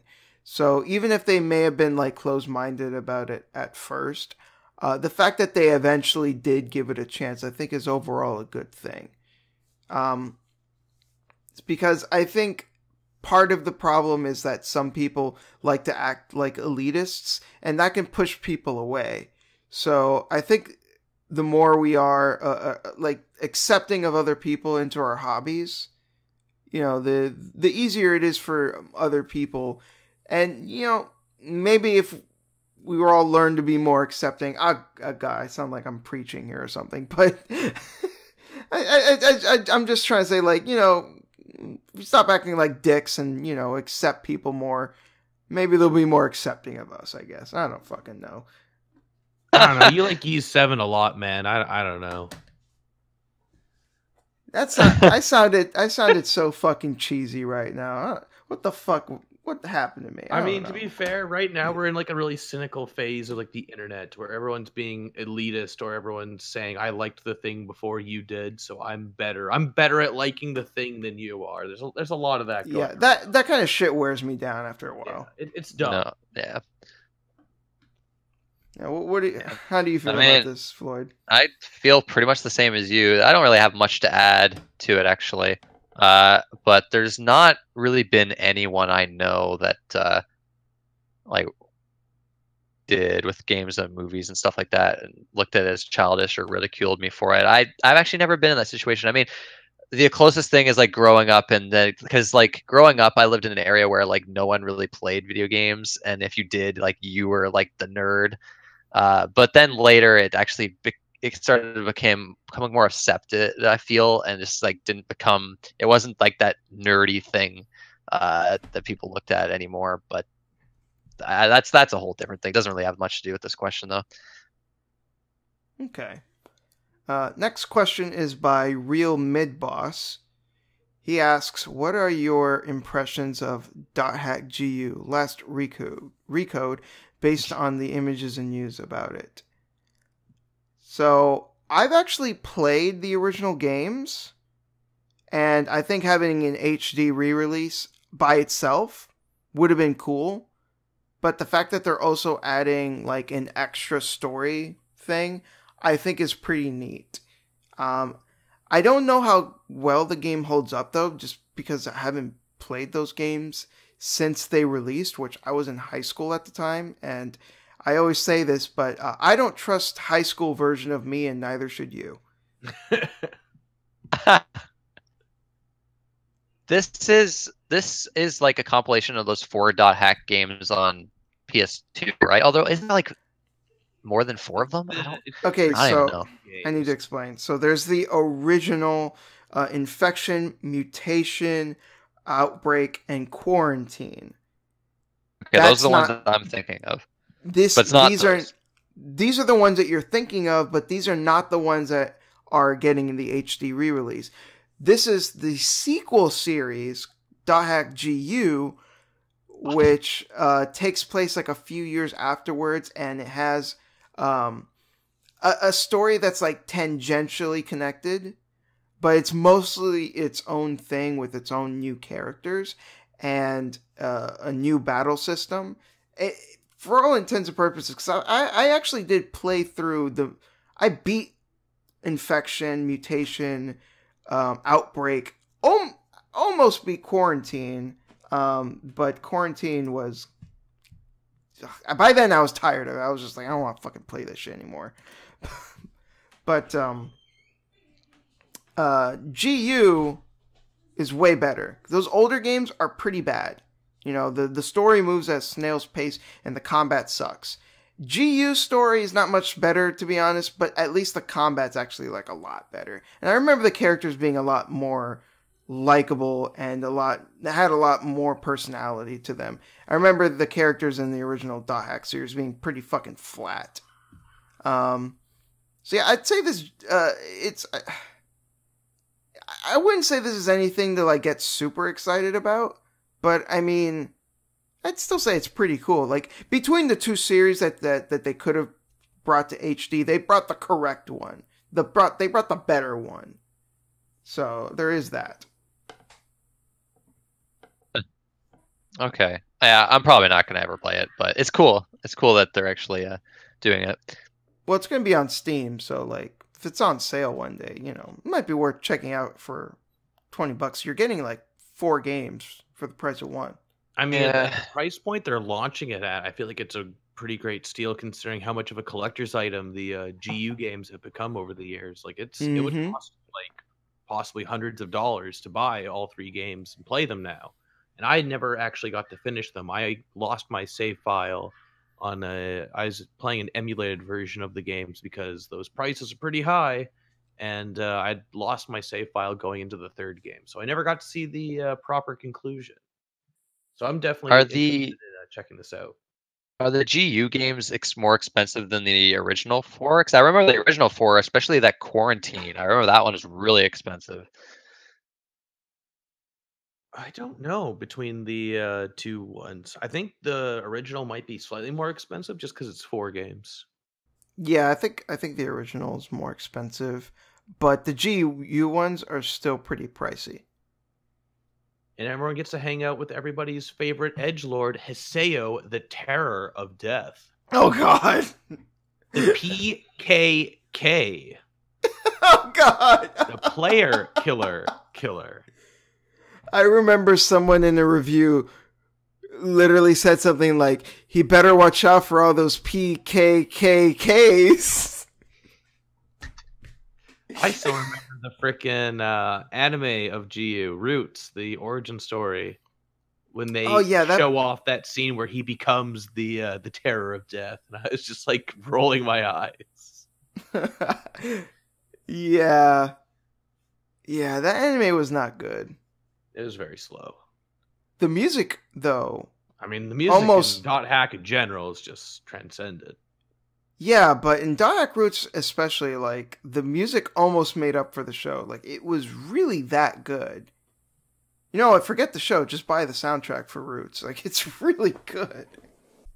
But yeah, I mean, it's kind of cool. I'll pick it up for sure, but probably out of nostalgia, but not because I'm like super excited to play it again.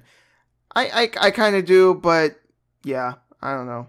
I think people are kind of overreacting. Is it going to get a physical release? Do you know? Yeah, it is actually for PS4. Cool. So yeah, it's going to be on PS4 physically and digitally, and it's going to be on Steam, which is pretty neat. Now, next up we have Matt Wheaton. He asks, thoughts on Xenogears? I haven't played it, so it's a cool game. I'm out. I want to play it because like everyone raves about it, and everyone's like, "This is the best fucking PS1 RPG." I mean, I've never fully finished it just because of the length and just stuff happening in life, but it's really cool and how they progress through the story and how it all comes together. And being a fan of mecha and like martial arts anime, there's a lot of appeal in that alone with Xenogears, and I always liked RPGs where you have a mech and you get to customize your mech a bit. Okay. Xenogears is awesome. I love it. It's not my favorite PS1 RPG. It's up there though. It's probably in my top 3, probably like number 3 or something.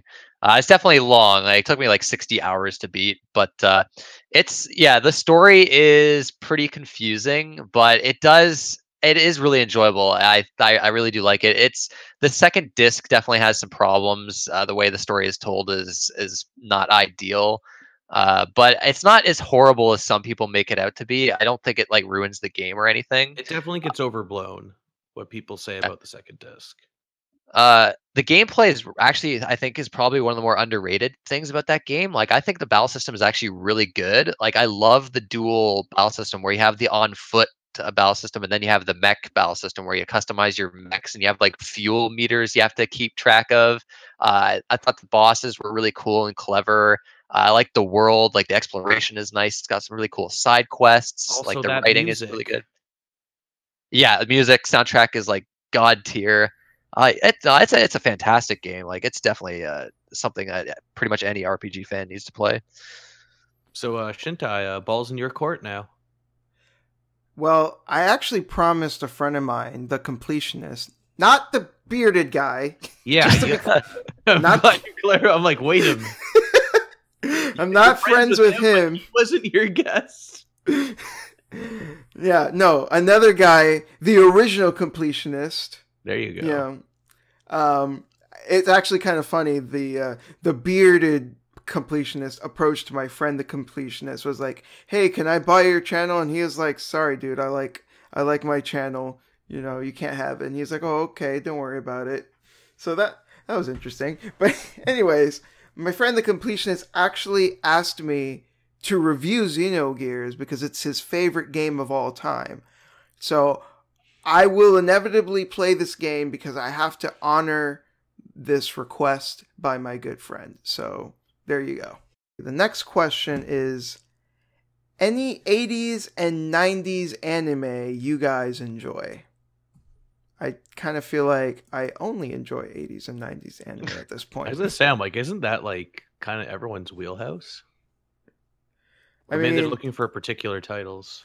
If you want like a recommendation, like a really easy one is Berserk. Like, if you haven't seen Berserk, I mean, just take care of that right now and make sure it is the one from the 90s. Don't confuse it with the movies. Don't confuse it with the currently airing anime, which is trash. Make sure you watch the one from the 90s. I guess as for 80s anime, I'm not as well versed with 80s anime, but I guess if I had to pick a favorite, it would probably be a Gundam one. So probably Gundam. I'm like, you could cheat this question super hard and say like 90% of Gundam. Most of the Gundam anime that came out in the 80s were all like top notch. Mm-hmm. So Zeta Gundam, but like especially is. Oof. Yeah, Zeta Gundam, I'm gonna say, yeah, because the original came out in '79, so it doesn't count. Technically, yes. I mean, technically, it was like 2000s was the first time it came out in North America, right? So I guess it doesn't fully count. Yeah, well, I guess he's talking more like originally released in the 80s, not when it came over here. Although I think the movie trilogy came out in the 80s. So there you go. The original Mobile Suit Gundam movie trilogy. Even though I do prefer the original series, the movie trilogy is still a great way to experience that original story. So what about you, Darren? One thing that comes particular to me when I think about 80s and 90s is the original Dragon Ball. I won't go to Dragon Ball Z territory since that's just too mainstream, and I think everyone knows about it at this point. But I really think the original gets underappreciated in this day and age. And I think the animation itself actually holds up really well, especially because it doesn't get as bloated as a Z does. It's like roughly, I think it's like 60-something episodes, so it's a bit tighter that way, and it's a bit more standalone. The original Dragon Ball also feels like an adventure. Like, yeah, that's why I when for the RPG question I said Dragon Ball, because that way I think it suits the RPG aspect a lot better. Yeah, you know what? You totally sold me on that even harder now that you've clarified. And then you can get different fighting styles in there with like the pole, or you can get the just like fist fighting, or you know, you can do all sorts of stuff there. Or fighting on the Nimbus. Bam. That would be pretty Goku's cool. The new Ludger. What about you, Floyd? I mean, I know you're not like super into anime, but do you know of any 80s or 90s anime you can think of that you like? Berserk's the one that comes at the top of my head. It's still my favorite anime I've seen. It was like pretty much the first one. Yeah, no, that's a good answer. Can't argue with that. Also, shout out to the original JoJo OVA. Yeah, that OVA is pretty cool. I mean, and shout out to the English dub, which is super weird. I don't think I saw it dubbed. You should check it out. I might have to do that. A very literal dub where they keep all the suffixes and prefixes in. Both big American voice acting, and it's pretty funny. So, like, one of them is like, Jotaro-kun! Literally, there's a line where it's like, Joestar-san! Are you okay? or there's the part with Kekyoin when he gets hit in the eyes, and it's like his eyes! They hit his eyes! It's really great. Although I do actually like the English voice actor for Dio in that version. I remember the Japanese voice actor for Dio was fucking awesome in that one. He also sounded super old. Yeah, he did. It's very radically different from the modern adaptation. Where he just sounds crazy, which is also perfect. I mean, it works. Right, now Matt's last question is favorite RPG final boss. Ooh, that's a tough. Yeah, I'm weird in a sense where like a lot of final bosses in RPGs tend to be really annoying to me. I don't know why. I don't know. I always get that when I'm at the end of an RPG, I just always want to see the ending. Sometimes final bosses can like annoy me for some reason. Favorite though. I mean, favorite can mean anything in this case. Like it may not necessarily mean like a final boss that's like totally fun to fight, but maybe it's one that was like really satisfying, maybe because of the story or something. I think I know what I'm gonna go with. I'm gonna go with Earthbound. Or no, Mother 3. I'm gonna go Mother 3 final boss. I can't say anything. I can't say anything. Don't. That's the worst part. You can't even explain why it's so great. Yeah. How well done it is. But damn, that's like an emotional fight. That's great. God damn it! I haven't played either of these games. So fuck. Just play Mother 3. Just do it. I should. Especially since I beat Undertale. So I mean. Yeah. You're ready for all the quirk. I'm still thinking of my answer though. Like shit, I can't think of a. I'll buy you some time. Okay. So I'm a big fan. I want to give kind of like a jokey answer first. I'm a big fan of Hitler from Persona 2. Nice. I nice. Like it seems like lately I've been talking about that all the time. Wherever I'm in, whatever contact, I was like, man, that's a dope like final fight. You just fight Hitler in Persona 2. But I always liked that just because of how crazy it is. But I also really, really like the final fight of Persona 3. I always thought that was like a really well done thematic fight. Oh yeah. Like the music's perfect, the tone's perfect. and it's just a really satisfying fight, and it's one of those fights that can take a long time and can kind of be annoying, but I just think it works so well in the story context and how they drill in how you're not supposed to be able to overcome this, but you keep fighting. I think it's handled really well. I think I'm gonna go, not because I think the boss is particularly a great final boss, but just because it was like really memorable for me, and that's the final boss of Final Fantasy VIII. Yeah, well, I kind of broke the game, so it was really easy. I love the final dungeon, though. Like, the final boss for me was like super memorable just because that boss has really annoying abilities where it can like banish your characters into like nothingness and like into time and space or whatever. And it can also like seal away certain abilities of yours. So like that, like you can get really unlucky and that fight can just like totally screw you over. And by the end of that fight, like my squall had, very low health. Both of my team members who were like banished to oblivion. And I was like, I could use this turn to like heal up. Or I can just say fuck it and use my my limit break. Fuck it, let's just go with the limit break. And then, because most of the time, when you use the limit break, Squall does his I think it's called Rough Divide attack, where like his gunblade becomes so huge, like it can be seen on the surface of the earth, and he slashes down, which is like his second strongest, but his actual strongest is his Lionheart. And I got lucky, and Lionheart was the one that was activated, and that was just enough for me to beat the final boss. So that for me was just like a super memorable moment of just like literally it was just Squall, really low on health. The whole team is just like banished into like time and space. And it was this clutch moment. And I fucking just lucked out and won.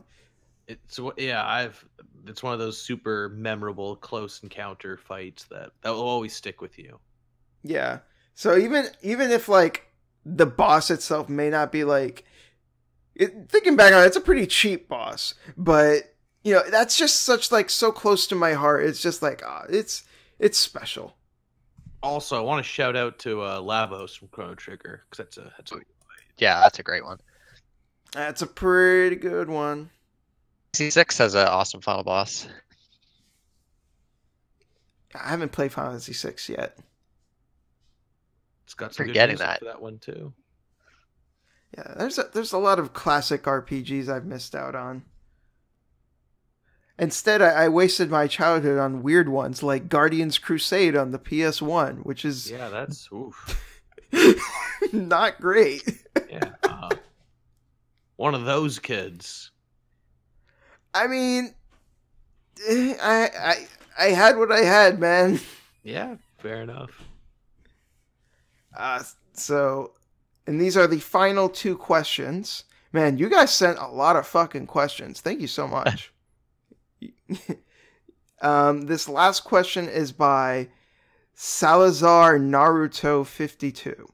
His first question is, what is the worst games you played last generation? Mine would easily be Asura's Wrath. I have never forced myself harder to finish a game than this game. A very close second is GTA 4. Those are some pretty high profile games for them to be like the worst ones you played. Surprised me. I feel like a lot of people like that game, but GTA 4 has gotten a huge backlash now since it came out. Like, people hate that game now. It's the popularity reversal thing that happens like all the time with like some of the biggest profile releases that people turn around on. Yeah. I mean, when it comes to the last generation, I mean, I kind of sometimes have a bad habit of conflating like most my most hated with what I actually think is the worst, because like I think my most hated game of last generation is probably Metal Gear Solid 4 because of how disappointing it was. What, you like that game? That was the first Metal Gear Solid game I played. It's what got me into the series. It's like the worst way to get into the series. I've had this conversation many a time. It is not the best way to get into the series. I can't even imagine what it would be like to play Metal Gear Solid 4. Let's just say I quickly returned to my local EB Games and I purchased the Metal Gear Essentials collection shortly after beating 4 so I could figure out what was happening. And you still couldn't figure it out. Well, the weirder part was I then went backwards through those games. I played it 3, 2, 1. Oh, that is weird. Because I hated the top-down camera originally when I started playing them. So I played 3, which was the subsistence version, which had the over-the-shoulder camera. Or behind the shoulder. And well, 3 is not a bad one to start with since it is a prequel. Yeah. And then 2, I just preferred the controls to 1. But I eventually did it.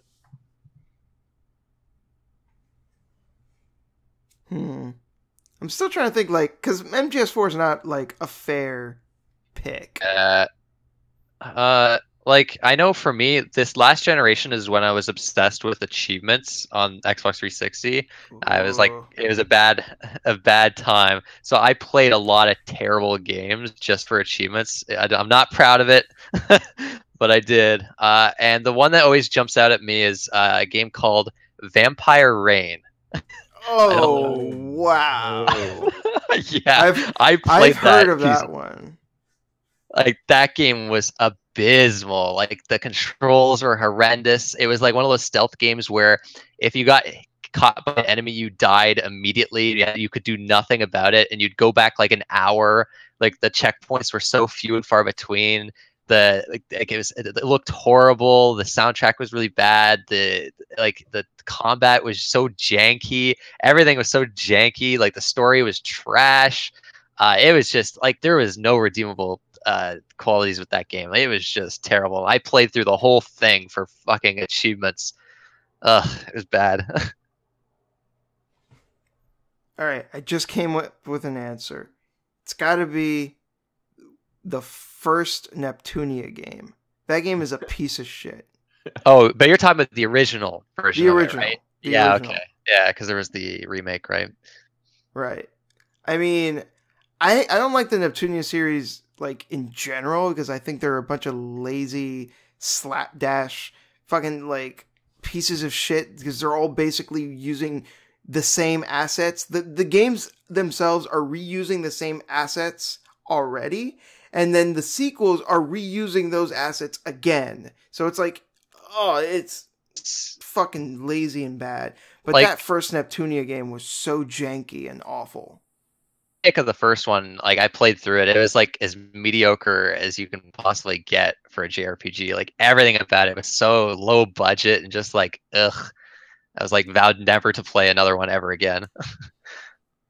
Someone had the most apt description of the Neptunia series that I think back to it, and it's like becomes more and more true the more I think about it. They are the equivalent of RPG sludge. I can see that. One game that ruined day one purchases for me for last generation was Brink. I remember being I heard not so good things about that. I was really excited about it going in, like having parkour, and as I was just getting into like, that's probably like the most I played first person shooters back then. Like after that, because that was kind of post Call of Duty, Modern Warfare 2, and Battlefield Bad Company 2, and those are games I played with my friends. And I had convinced a friend of mine to pick up Brink with me day one. We bought it, we slapped it in, and the game was like broken at launch.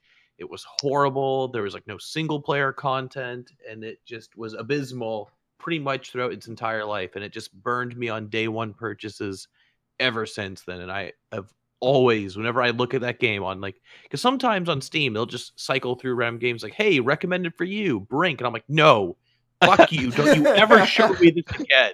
Do you ever come near my family again, Brink? Don't ever talk to me or my son ever again. Yeah, literally. Like it is not a good game.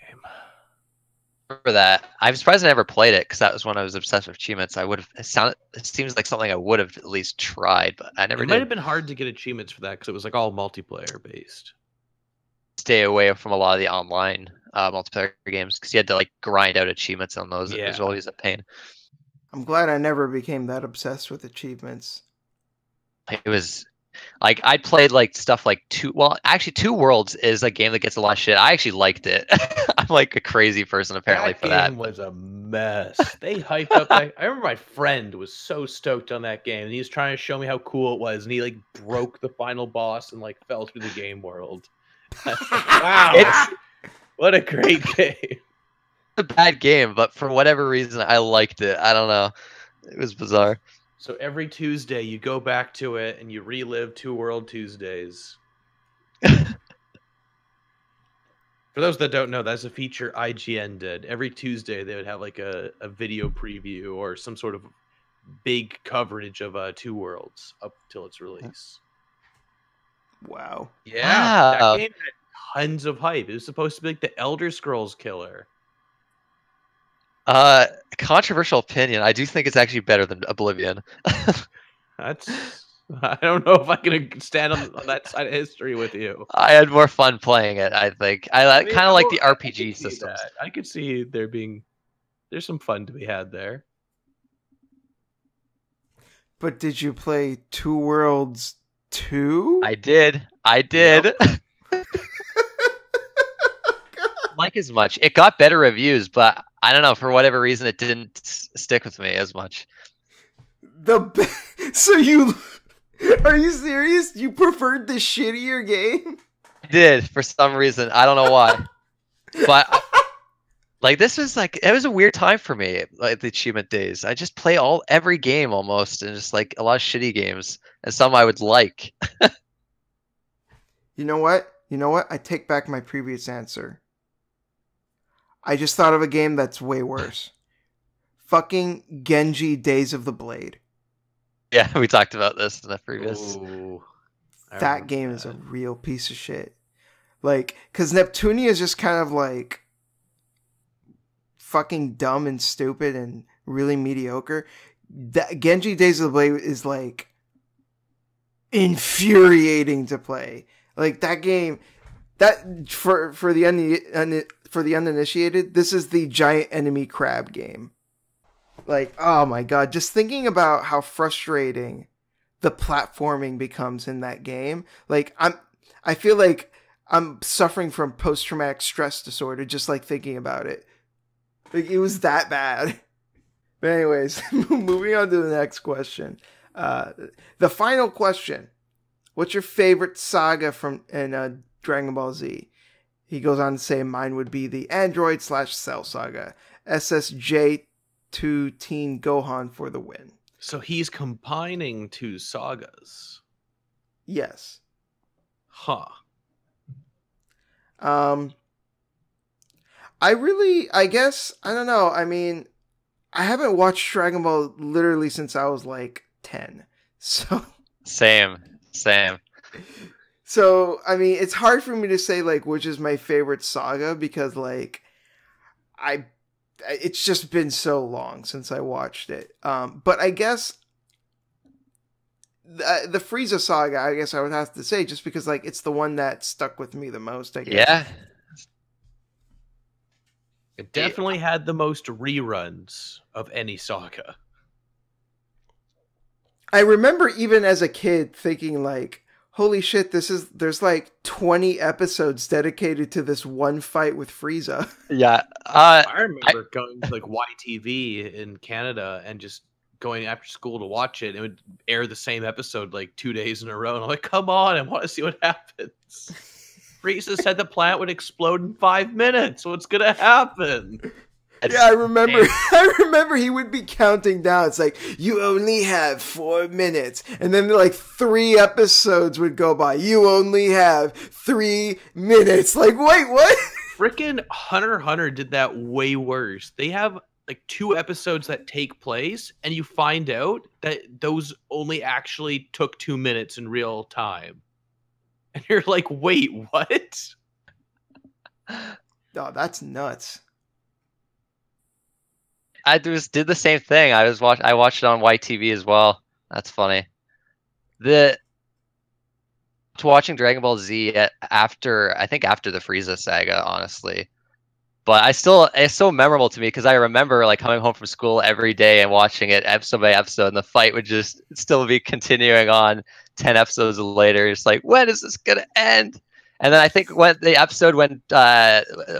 final episode of the battle, like a lot of people, like their power went out. I always remember, so people like really pissed off the next day. I don't know, a lot of memories with that, but I guess that's why I'd have to go with the Frieza. Yeah, just whenever I think back to Dragon Ball Z, I'm like, yeah, it's the Frieza stuff that really sticks out to me. I mean, I also remember that really like the de facto villain of the series. Yeah. I also remember randomly, like there was this one episode where like Piccolo was charging up, and Frieza was just waiting, allowing him to charge up. He was just like, whoa! He's just like charging up, and Frieza's just like, yeah, okay, I'll let you do your little charging or whatever. I'm like, really? You're just gonna let him do that? Okay. Dragon Ball in a nutshell. You're gonna let him do that? Yeah.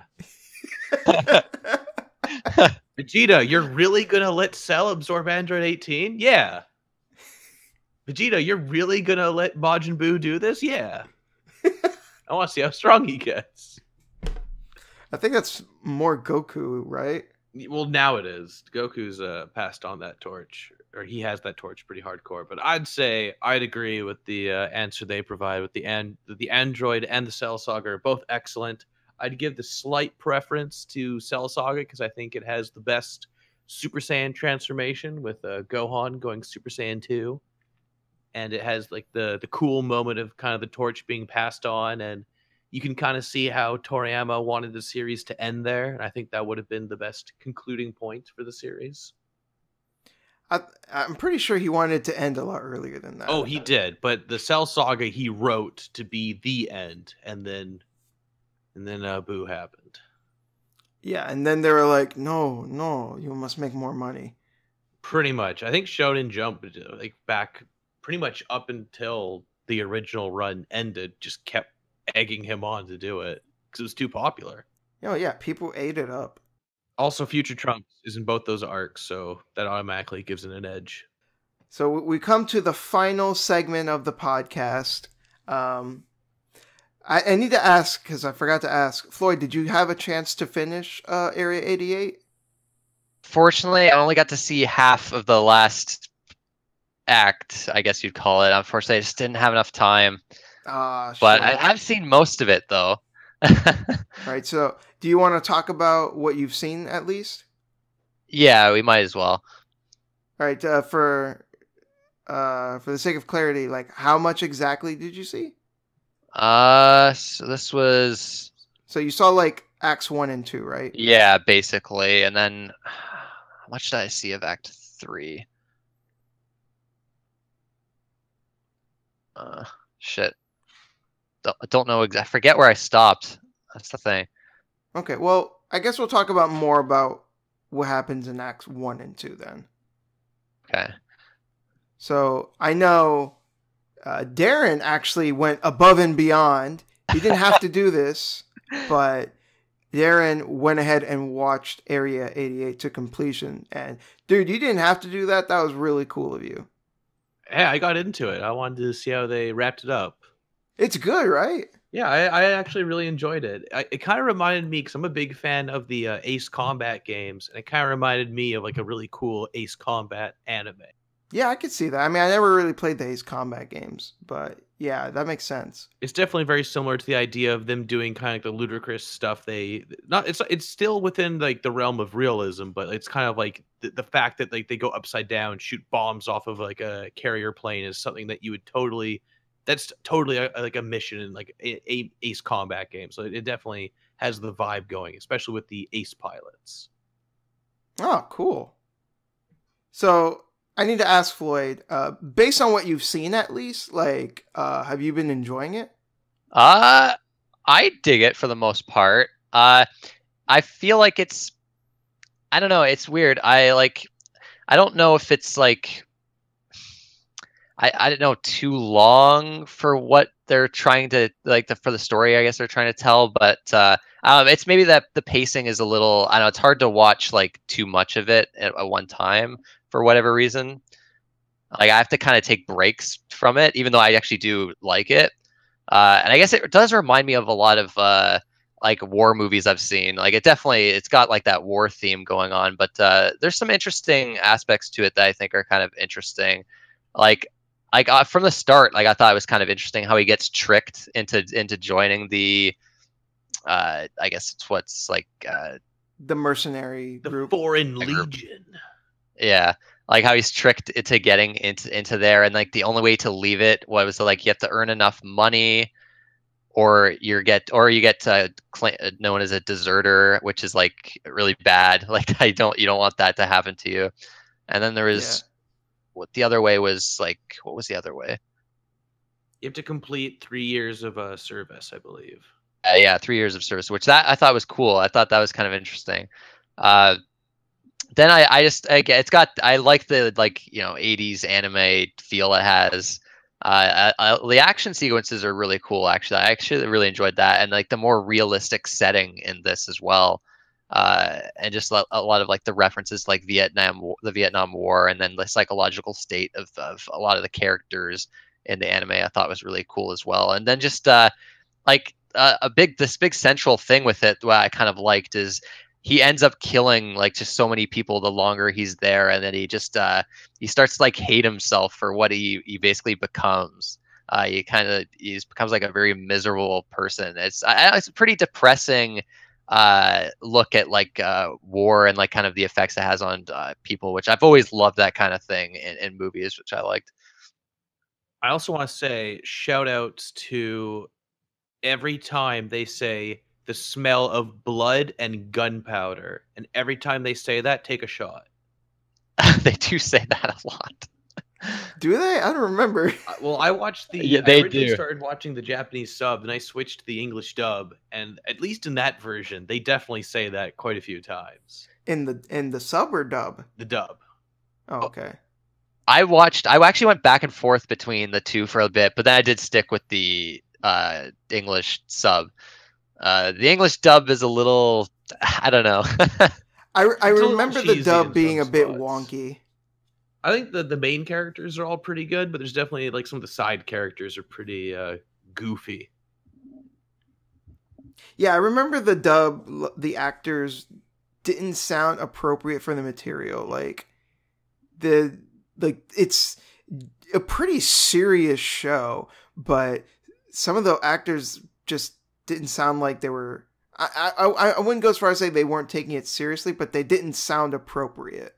I think one of the really interesting things about the show, like you mentioned, is Kazama kind of going through this mental breakdown of him constantly killing day in and day out, and it's just the effect that it's having on him and the degradation of his character throughout the course of the show, I think is kind of the highlight of it. I think it's really fascinating. One of the interesting things about it is like how dedicated it is to realism, like explaining all like the aircraft and things like that, and like the weapons on them. It's just they really go into the details of that kind of stuff, which some people might be turned off by that, but I actually kind of like it.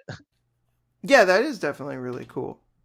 I also think that Shin's best friend, or ex-best friend, I guess, the one that like tricked him into it, like, dude, what a piece of shit. Like, he basically destroyed his best friend's life because he was jealous of him, and because he wanted to mac on his girl. Like, god damn. I actually really didn't understand his end game.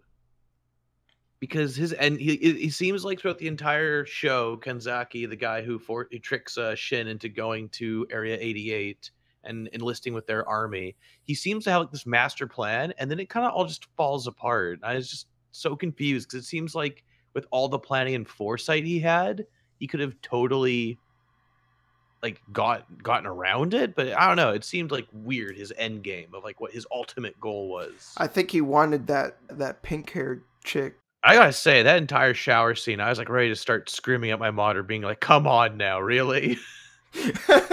After everything, it's been almost 3 years, and now you're gonna frickin' give in to this? Come on! It defeats the whole purpose of making him come home. I will say though that I don't know, maybe it's just because I'm like kind of picky about that sort of thing, but I wasn't a huge fan of the romance between Shin and that girl. Well, you don't really get to see much of it. Yeah, it's not like just see how they meet. That's probably one of the weaker elements to it, I thought. I really, really liked how they handled some of the side characters at Area 88, like Mickey, who's like the second best pilot there. I really liked like his backstory about how he used to be like an ace pilot, and he was like a veteran of the Vietnam War, and how he basically he couldn't get rid of the smoke of blood and gunpowder. Once you smell it, you never go back. I just appreciate how he had that normal civilian life, and he just couldn't go back to being a civilian, and how he kind of threw away like this really great life he had because he just lives for combat. I really dug his story, especially with kind of the parallel it has with Shin's story. Yeah, I like that too, and it's like that's a very common like theme in a lot of war movies, like people that have these normal lives, but then they go to war for a while and they just can't get back into that normal life. It's wars changed them permanently, and they're just like that's all like they live for anymore. It's all like they think about and do. I also really liked the commander of Area 88, Saki. I really like. You probably didn't get to this point, Lloyd, but at the end of episode or near the end of Act 3, he kind of just dumps down his whole plot to Shin. I thought it was like a really interesting twist to his character, and sort of why he's there, and why he's running Area 88. I'm so glad the two of you dug the show, because like this is like one of those like really obscure animes that not a lot of people have heard of, so I'm just glad to be able to share the love. Yeah, I was actually only familiar with this entire series because of UN Squadron for the Super Nintendo, which is like a localized version of an arcade game based off of Area 88. Yeah, I remember Floyd mentioning it as well when I had brought it up to him. Yeah, I think that's pretty much, or actually, I'm not sure I actually knew about it. I think I was looking up Area 88 and I found that. I was like, wait, really? Because I'd always heard about it, UN Squadron, but I also appreciate how often whenever they show footage of them using their guns on their jets and they fired another jet, you just see the bullets tearing through the pilot, and you're like, oh, damn. Like as someone who's played the Ace Combat games, you definitely don't think about that when you're gunning down the enemy pilots. You're kind of just thinking about like, yeah, I got one down. Time to move on to the next target. Yeah, they go all out. I also want to say, I'm not going to talk about it, but I really, really enjoyed the ending of the ending series. Not to go into any detail, but yeah, the ending is very it's not what you would expect. Yeah, I definitely describe it as unexpected. Okay, yeah.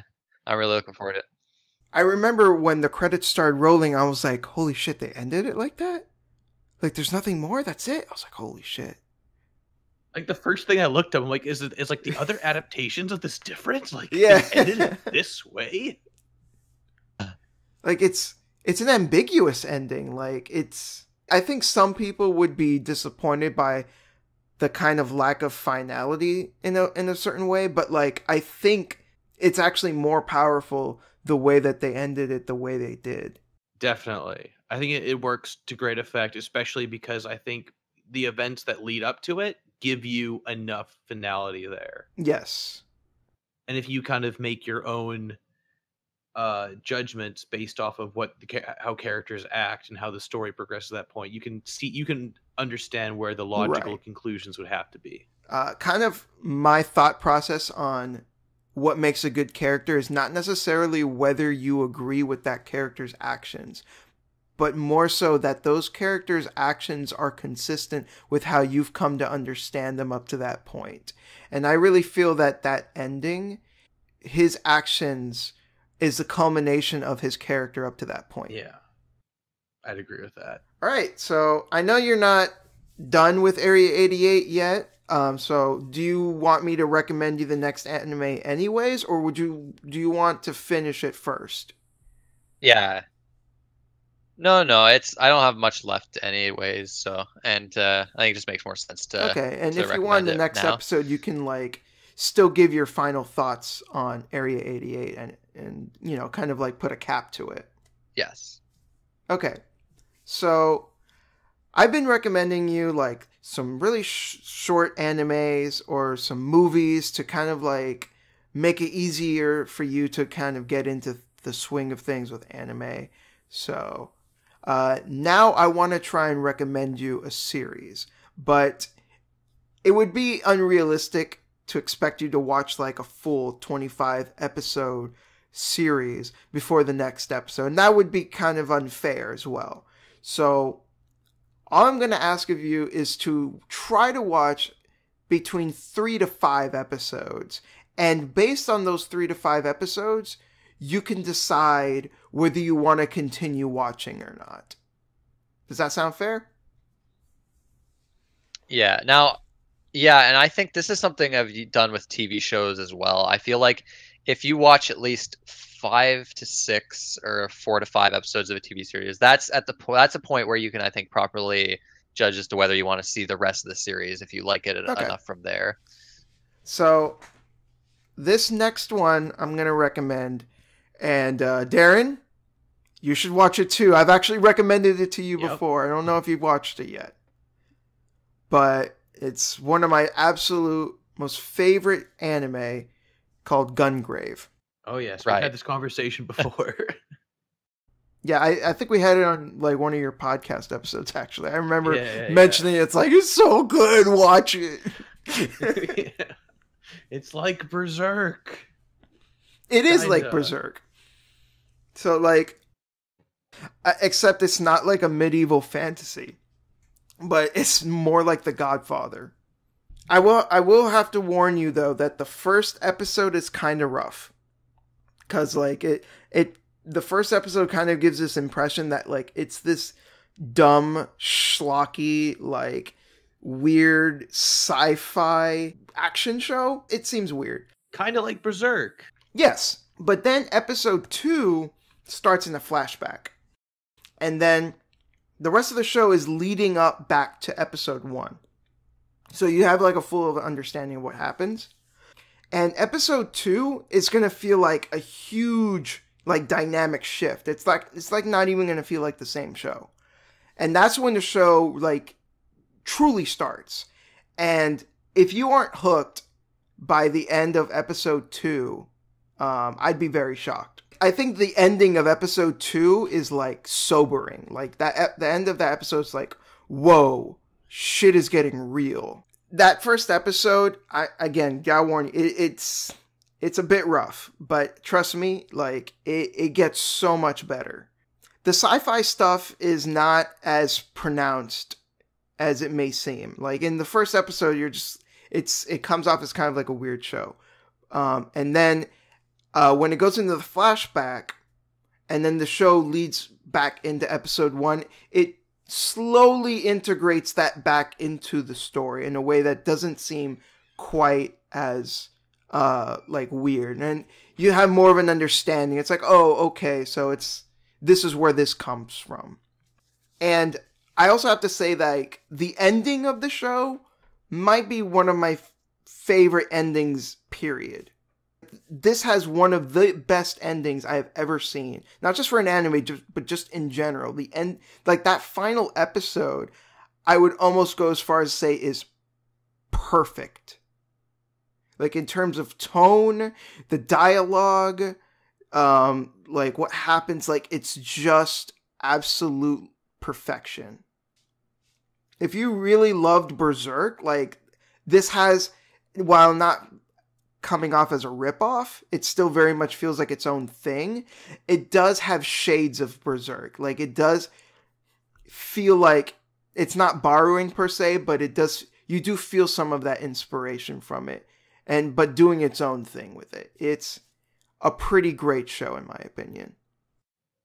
Okay, that's high praise. Yeah, it's funny that Berserk is actually still my favorite anime that I've seen. It was like the first one. I'm not going to say that Gungrave is going to overthrow Berserk. I think Berserk is the better show. But I think of the anime that I've recommended you, I think Gungrave will be up there. The only thing is that like the sci-fi element that gets integrated back into the show later on may or may not rub you the wrong way, which is understandable. But I would still argue that like what makes the show great basically overshadows and makes up for that. Okay. So yeah, I'm actually very curious about that, the sci-fi element, to see what I think of it. Yeah, like I think the core of the show is the relationship between Brandon and Harry. Like that is the crux of the show, and that is what makes it like truly great. Similar to like in Berserk, the relationship between Guts and Griffith is like what makes that show great. No. It's all about Guts and Corcus. That's the real relationship to keep an eye out for. Yeah. Oh, that's the OTP. The real rivalry.